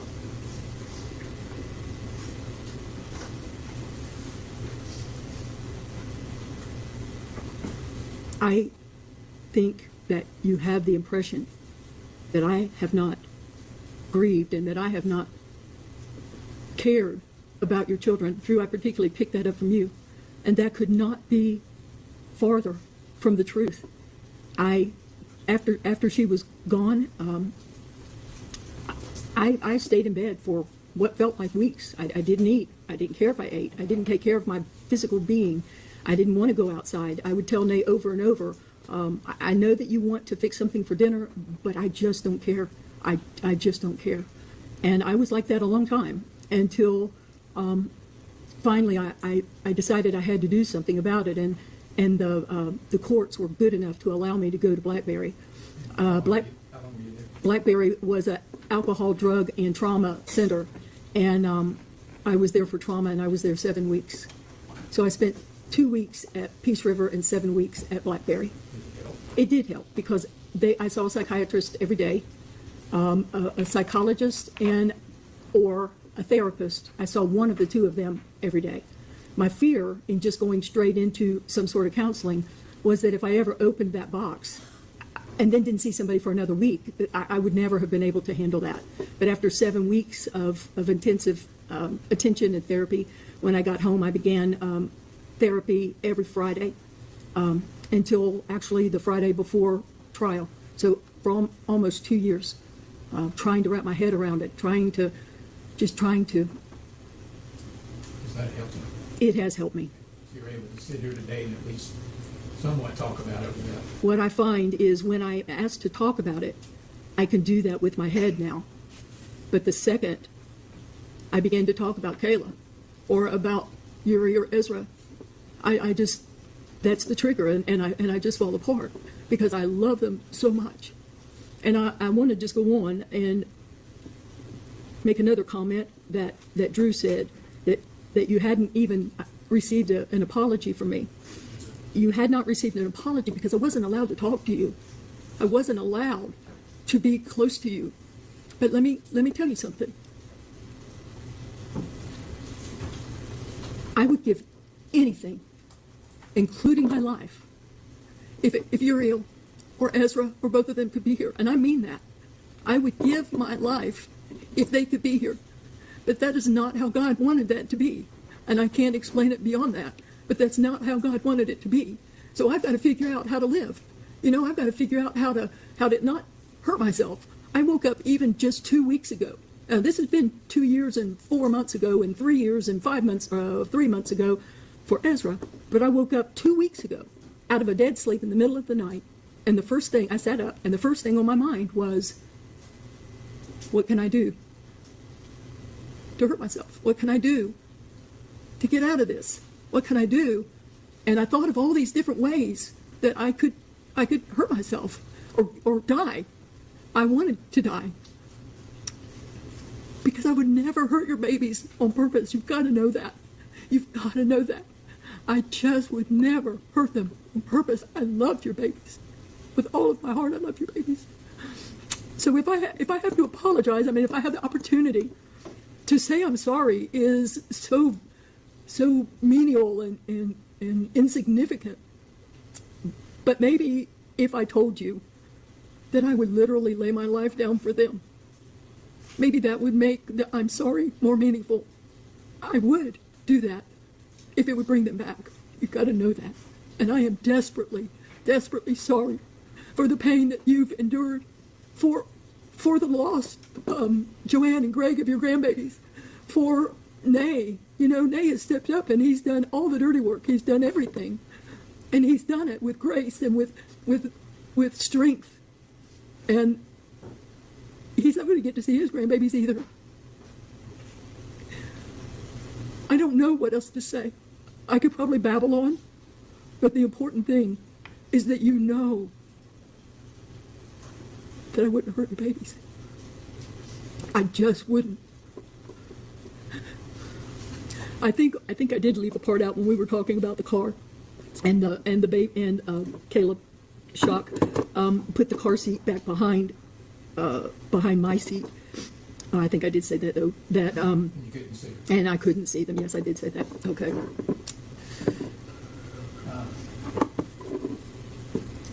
I hear about Ezra. You're not really. You saw the court order indicating the finding was that you were asleep at the time Ezra passed and May had left. But you still feel guilty about it? Oh, yeah. Yes, I do. As soon as there were toys in the floor, we're talking about Ezra. There were toys in the floor, all over the floor. And every toy this day and time makes a noise of some sort. And Ezra and I had a pattern. When he was at the house, I have a red chair. And I would sit in the red chair, and about, 10 o'clock or so, he'd climb up, and I would rock him to sleep. And he would take a nap. And this particular day, he climbed up in the seat without me. And Nay, when I walked in the room, Nay was standing behind him, and he was rocking the chair. Because he never gets to do that. That's always my joy, to do that. And so Nay was standing behind him and rocking the chair, and he fell asleep in the chair. And instead of picking him up and putting him in my lap, I let him sleep there, because that was important to Nay, that he had put him to sleep. So I sat on the corner of the couch with only an end table in between us. We weren't 3 feet apart from one another. And I leaned my feet back, I laid the chair back, and I dozed off. I did. And he was asleep, and I was asleep. And Nay ended up leaving to go to Walmart. I woke up, I didn't go into real deep sleep, but I don't know how Ezra made it through the living room without hitting a toy, because there were so many. And so when I opened my eyes, he wasn't in the chair. So I sprinted literally around the house, and I got in the car, and I went down the driveway, and I turned to the left and went to the stop sign, and I turned to the right and went down a small distance, knowing that his little legs wouldn't take him that far. And when I came back from going west, I cut across the pasture, because I saw something that looked like a little volleyball or something in the water. And I just cut straight across the pasture. I got out of the car before I even put on the brakes, and I scampered over. I hurried over to the pond, and I got him out, and I began doing CPR on him, and I screamed for the neighbor, and the neighbor called 911, and we were doing all that we could do. The only thing that we could figure is it was Christmas time, and we had white reindeer, and maybe he was enamored by the reindeer, and then the reindeer were probably 15 feet or so from the pond, and there were ducks in the pond, and that's the best that we can figure as to what brought him there. And you don't know how he got out? I don't know how he got out. Okay. And you weren't aware he could open the door? I was not aware he could open the door. He had started walking a few, handful of weeks before that, but I had never seen him reach for it's a lever handle, and I'd never seen him reach for the handle. Discussed this at length in a prior hearing. Yes, we have. Anything else you'd like to say to the court, to the family?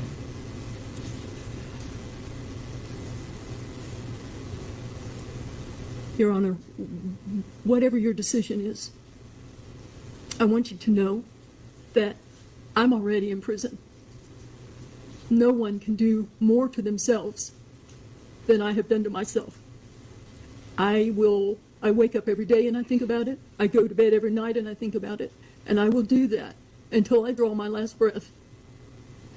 So you may feel like you need to do something more, and I will understand that. But I do want you to know that I'm in my own prison, and it will last all of my life. State. I just have one question, Your Honor. And I'm sorry, ma'am, I'm a bit confused. You said many things. One of them was you don't want to make excuses, and then you listed off a bunch of things such as medication and fatal shot, putting the seat in the wrong spot. I just want to know from you, why isn't Uriel here with us today? First of all, I'm not making excuses. Those were factual events. And Uriel is not here because I left her in the car. All right, anything, may she sit down, defense? Yes, Your Honor. Making this next defense force. All right. Defense, make your argument once your client gets to your table. After you confer with her briefly, please.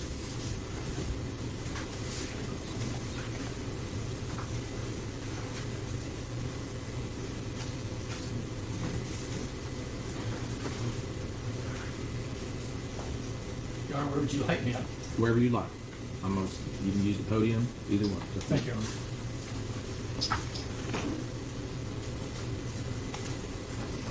I think everybody here has figured out there's no winners here. Everybody's involved in this case. Tracy, May, Drew, and feel shocked. Suffered tremendous losses. Brings tears to the lawyers, brings tears to the people here. Uriel's family's gone through living hell, apparently for several years. I understand that these people love their child. It's pretty obvious. It's a parent's worst nightmare, Judge. I don't know if you want to ask kids, but if you do, I'm sure it would be your worst nightmare. Got 2 kids and 2 grandchildren, 1 and I 3. didn't want to get personal with the court. It's fine. It's well-known, documented knowledge. Yes, sir. It was my worst nightmare. But my child was younger. His family also includes Nay and Tracy Nick. Whether you lose a child or whether you lose a grandchild, pain's horrible. It's horrible for everybody in this case. I don't know how they've handled it, Judge. I don't know how any of them have been able to handle it. I've seen anger and rage by the shocks, not so much today, just the pain that they've suffered. There's some things that were stated in the ESI and a letter by Kayla that I was going to point out, but I'm not going to do that. I think it's insignificant now. And for the record, I reviewed all the letters. I've reviewed your motion for mitigation. I reviewed all the PSI documents well ahead of time. And I do want to say one thing. There wasn't any car seat, whatever you call that, a reminder in the back of the Lexus. I don't think Tracy has lied to anybody about this. I think she's been completely honest, forthcoming. That's certainly a reason to mitigate. Although we know where we are, we're sitting there at 44 points, which allows you to give anything from probation up to 5 years. I do want to go into something the court will allow me to. We're not here about Ezra. I did hear both of the parents talk about Ezra, and they should talk about Ezra, because I'm sure they don't want him forgotten. But I guess also for the media, Judge, a couple things I'd like to read, if you please, Your Honor. Okay. From the order granting defendant's motion in limine excluding certain evidence. This was fully fleshed out. The state presented all the evidence that they had regarding the death of Ezra. The defense presented their testimony. Just a couple things here, Judge. Findings of fact in that case. Neither defendant nor Ezra's mother believed Ezra capable of opening doors at the home. Defendant's husband had seen Ezra unsuccessfully try to open double doors at the home on one occasion. The death of Ezra Shock, while a tragedy, was the result of simple negligence, not rising to the level of culpable or gross negligence. The alleged acts of negligence were being unaware the child had the ability to escape the home and failing to properly supervise him. There is insufficient evidence to conclude that the defendant was awake when her husband left. Therefore, defendant cannot be the person who is responsible for the act of negligence. So I know these, and I understand that Tracy and they were both there. Tracy's caught pretty much of the blame from the family. But again, when you look at all the evidence, the proof, and I think shows that she wasn't responsible.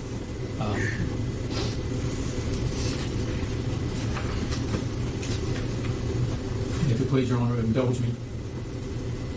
Your order also states, here the state merely suspects that the defendant was awake when her husband left, making her the person responsible for the care of Ezra, and thus the person who committed the alleged collateral act. This is despite testimonial evidence from her husband to the contrary, that she was asleep and he tipped it out. This is consistent with video from Detective Ward's body-worn camera taken immediately after the incident, where the defendant, who was still under the emotional influence of the incident, said she was asleep when her husband left, states Exhibit 9. The defendant's subsequent interview with Detective Hart on December 30th apparently was not recorded and is confusing as to when she says she fell asleep. The confusion continues within the affidavit complaint filed by Detective Hart, which states Tracy said that Ezra had fallen asleep in a chair. Her husband, Nunn Nix, left to run errands. When she woke up, Ezra was missing. May Nix's proper testimony reveals he decided to go shopping and discuss it with the defendant. After both Ezra and the defendant fell asleep, he recalled tiptoeing out of the room. Later, he received a call from the defendant asking him if he had taken Ezra, and when he answered no, she immediately hung up the call. He also recalled he had previously seen Ezra try and fail to open a door in the home. Now, I say this, and appreciate the court allowing me to bring this up again. We're not here about that. But I want the family of this young victim to realize that when we looked at the evidence, Tracy was not at fault. And I want the media to know this also. The court, you said you'd seen the letters. I'd underlined some things. I might incur the court's wrath if I repeated that.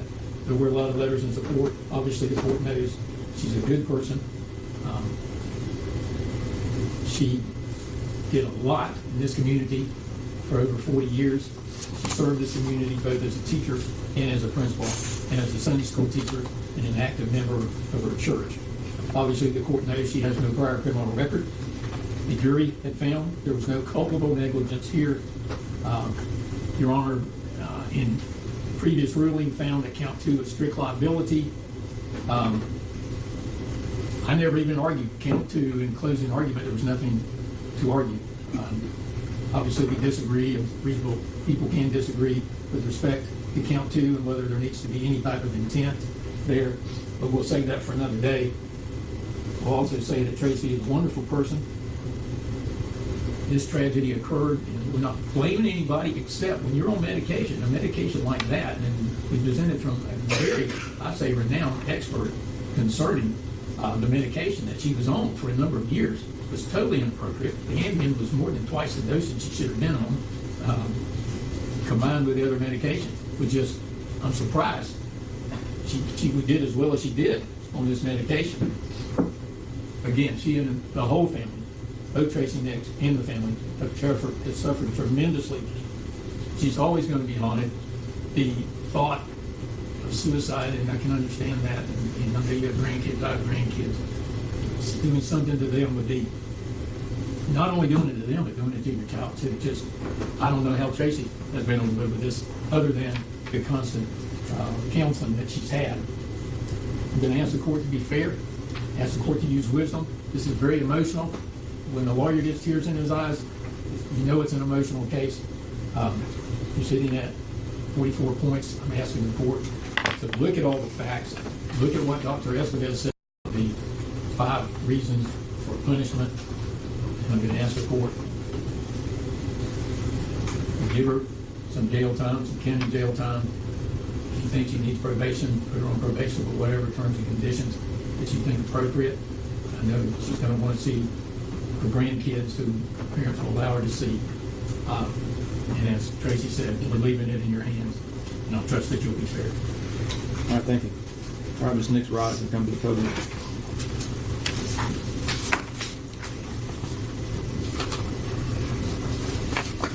You come over with your attorney here.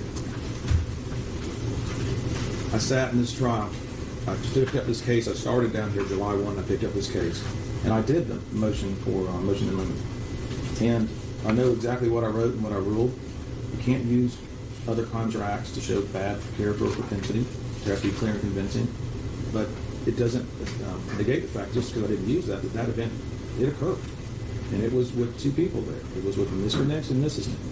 And when I hear today situations and testimony about where the seat was put in the driver's side because Kaylee Nix did it, and not Mrs. Nix, Miss Tracy Nix, the defendant, did it, that's inconsistent with the deposition testimony that Kaylee Nix said. It's also inconsistent with what she wrote in her victim impact statement. Then I listened to her testimony about the Uriel was sleepy and gave a bottle and immediately fell asleep. And there's a video, and I don't recall seeing that. But I also recall in the trial, they talked about giving the baby a straw and some water and a straw, and that this was a situation where their baby didn't have food and milk. And I went through, and I'm going to come down to this in a minute, but the evidence that comes in, I wasn't there, you weren't there. The only people that were there were Ms. Nix, and at the time, we get evidence after the fact, and when we're sitting in the room and we're watching it, it comes in. Like, here's the back seat of the car, evidence 41 that came out. Here's the front seat of the vehicle, 40, where there's wipes and things in a car. And when people go places with kids, they leave objects, thread on the steering wheel, things in the front seat to remind them where they had a child. And I'm not talking about a child that was there, you had an hour-long, 2-hour-long drive. I'm talking a 7 to 9 minute drive. Here's that exhibit 29. It's the back seat of the car. There's evidence everywhere. Then we see the picture of when Nay and them got there. That's evidence 23. I then have a half-empty thing, a bottle, evidence 35. So I see all of that, and I see all the reminders. And then I remember Kaylee Nick saying that the Lexus, the red Lexus, was equipped with a red rear occupant alert to alert an adult to a child in the back seat. And I know that these cars, Fords, Lexuses, everything has so much weight in the back seat, beep beeps go off. And I hear her saying I didn't have that. But then I read the deposition taken of Kaylee Nick's docket entry 201, October 1, 24.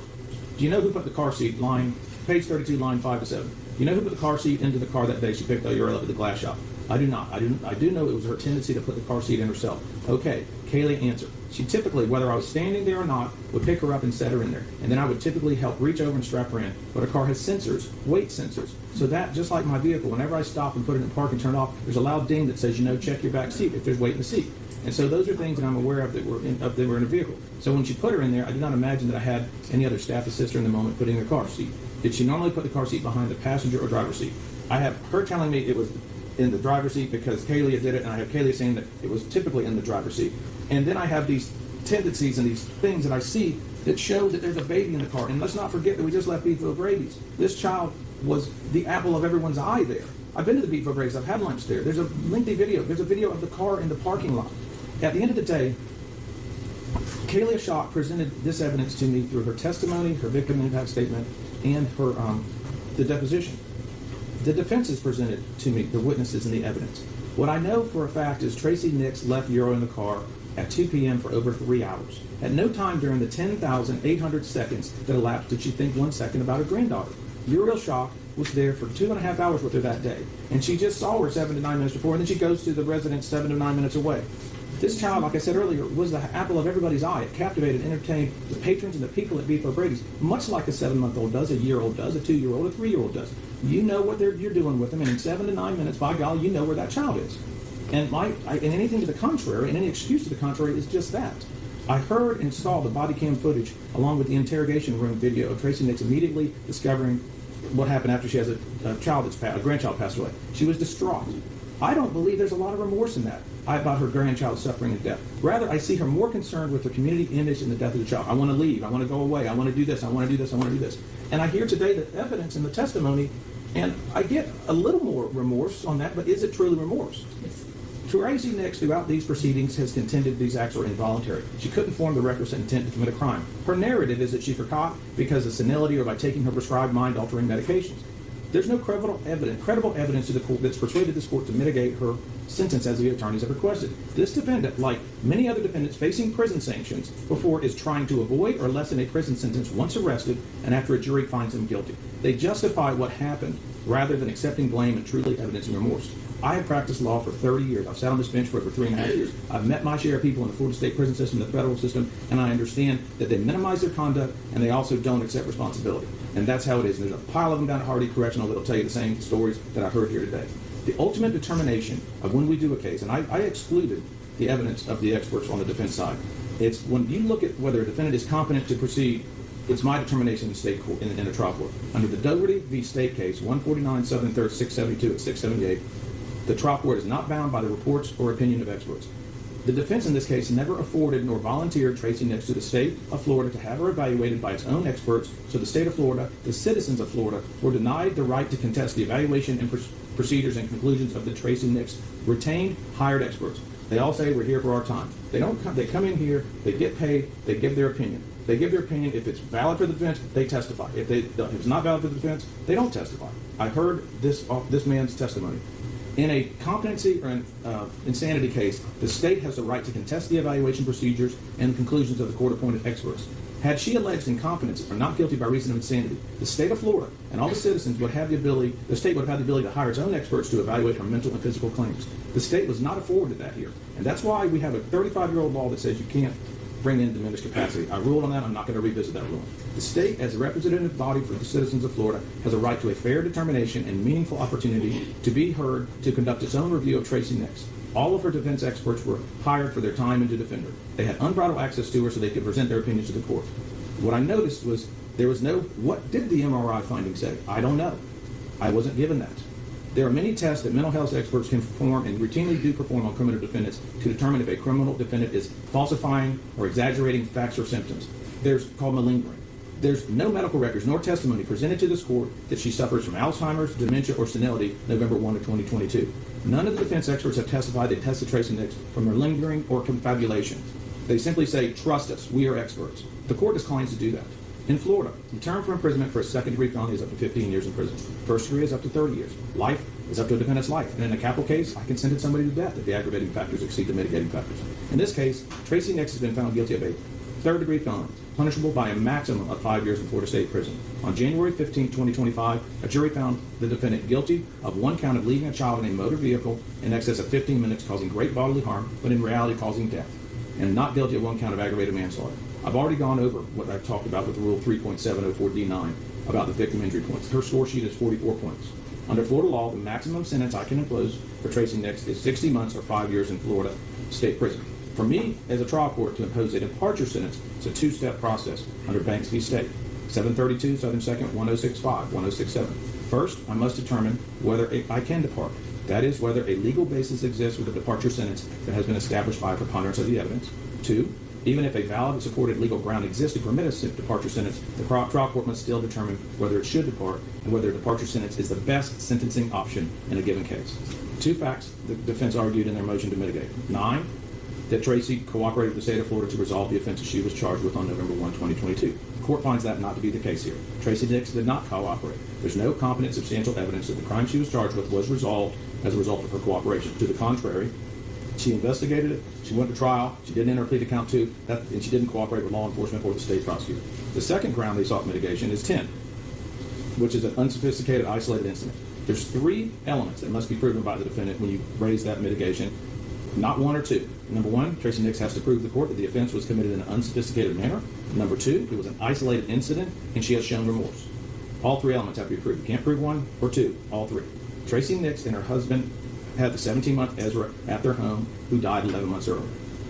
That is a fact. That came in every hearing I've been in, and I've heard it today as well. The grandchild Uriel tragedy is not an isolated incident. This is the second. The court watched and heard her interview. I do not believe she's showing remorse. I believe she's showing sorrow. It is impossible for a defendant who refuses to accept responsibility for an offense to show remorse for that offense. Sympathy is not the same as remorse. Sorrow is not the same as remorse. When I look at in the Florida statutes, when I deal with sentencing under 921.02, subsection 1B, the criminal punishment code's primary purpose is to punish an offender. Rehabilitation is subordinate to the goal of punishment. Subsection C, penalty imposed shall be commensurate with the severity of the primary offense and the circumstances surrounding the primary offense. The court does not find that the defendant's sentencing proposal is the best sentencing option. Rather, Tracy Nick should spend the next 60 months in Florida State Prison with credit for time served. The trial court is guided by the code, the sentencing guidelines, and the express purpose for criminal sanctions under Florida law, and a Florida State Prison sentence of 60 months is the best sentencing option. The court also finds that she knew how she was feeling on November 1. The multiple videos, some with audios that day, and the testimony of her Bible study and many friends unequivocally established her awareness that day she is not competent, nor is she insane. She caused Uriel to suffer an agonizing, prolonged death that was avoidable. The court saw all the evidence in the photos. I want to note the diaper bag that was brought into evidence, Exhibit 36, Exhibit 37, Exhibit 38, Exhibit 39, was the most organized diaper bag I've ever seen in my life. And I heard testimony that the child didn't have food, this, that, and the other thing in the Eco Brady's, and they fed her through a straw. I know that it was an excellent diaper bag. The bottles, food, medicine, and the items were all in quart bags, Ziploc bags. For witnesses to say or allude that Uriel had no milk, formula, or food is hypocritical and untrue. The court finds such testimony by any such witnesses not credible for sentencing purposes. The defense's recitation of the mitigating factors without confirmation by any unbiased expert, in addition to the deficiencies the court found earlier, also fails to establish by a preponderance of the evidence any mitigation that is to be considered by the court today, nor do they amount to competent, substantial evidence for this or any court to justify a sentence of less than 5 years in Florida State Prison. The defendant restrained Uriel in a car seat, and the child was severely injured before she died. There were plenty of signs to Tracy Nick that she had a baby in her car that day and she was responsible to protect it. She failed in her protection of Uriel. I will not fail this state or this community in my duties as a judge to fashion a sentence that I feel is appropriate for these type of charges. You can call it whichever one of the 5 points you call it, but I'm calling it a just and determinate sentence based upon the facts and evidence that I have seen here and heard here and presented today. The court hereby sentences Tracy Nick to Florida State Prison for for a term of 5 years in Florida or 60 months with credit for all time served. A $5,000 fine shall be reduced to a judgment lien. The cost of prosecution and restitution will be reserved for 60 days. Y'all can agree on it, or we'll have another hearing. She will be remanded under the supervision of the Department of Correction until her term of prison ends. Now I'm going to speak to this community. I'm not from here. I'm from Winter Haven, Polk County. This community needs to move past this case and leave Kayla and Drew Shock alone. Let them and their 2 children live in peace. This family has lost 2 children, Ezra Shock and Uriel Shock. The tragedy of this case is undeniable. A baby's life is over way too soon, and a family has been severely impacted in unimaginable ways. Whenever a child dies, this entire community suffers. This community needs to move forward and start the healing process. I have made a final determination here. I'm not putting people on probation to be walking around this community to rehash an issue or something to come up. I have sentenced her to 5 years in Florida State Prison. I want this community to move forward. The legislature defined this felony crime. A fair and impartial jury found Tracy Nick guilty, and I, as a circuit judge for Hardy County, have sentenced her accordingly. Ms. Nix, you have 30 days to appeal the judgment and conviction of this court. If you cannot afford an attorney, one can be appointed for you without cost for appellate purposes. The state, do you have anything further I need to deal with? Your Honor, to head off an issue will waive costs of prosecution, so we don't have here. Okay. Do you want to reserve on restitution? If you don't, you can reserve it, and then you can either agree, disagree, or say, Judge, we're not having it, it'll go away on its own. Your Honor, we can reserve it, it'll probably go away on its own. Okay. Mr. Fletcher, anything further we need to do? One thing I have to say is her attorney named Nick's today, and I think I don't know if she's still here, Alex Amanda Fletcher, testified there wasn't any car. I understand. I understand. Because you said that, I thought you said there was. You're talking about the car seat? Obviously, we disagree about the remorse. I'm not going to argue with that. We also have a motion for supersedious bond. You're absolutely correct. Once you file your notice of appeal, the supersedious bond statute will go into effect. You'll then have a hearing on your motion. But the first event that has to happen is a notice of appeal. Once that's happened, send it to my JA. For your information, Ursula Nathy is my current JA. Next week, my new JA will be Julie Cochran. Her email address will be circulated on the website. It'll be J. Cochran. So file your notice of appeal. You can either reiterate the motion you've already done on supersedious bond or file a new one, and then I'll set a hearing time that's commensurate with both of y'all's calendars. Mr. Coleman and you're my JA will work with you on that, okay? And if you're not going to handle the appeal and you've got a public defender, please get your paperwork in sooner rather than later. Yeah, we have an attorney. Thank you. Court's adjourned. All right. And I'm adjudicating her guilty, okay? For the record.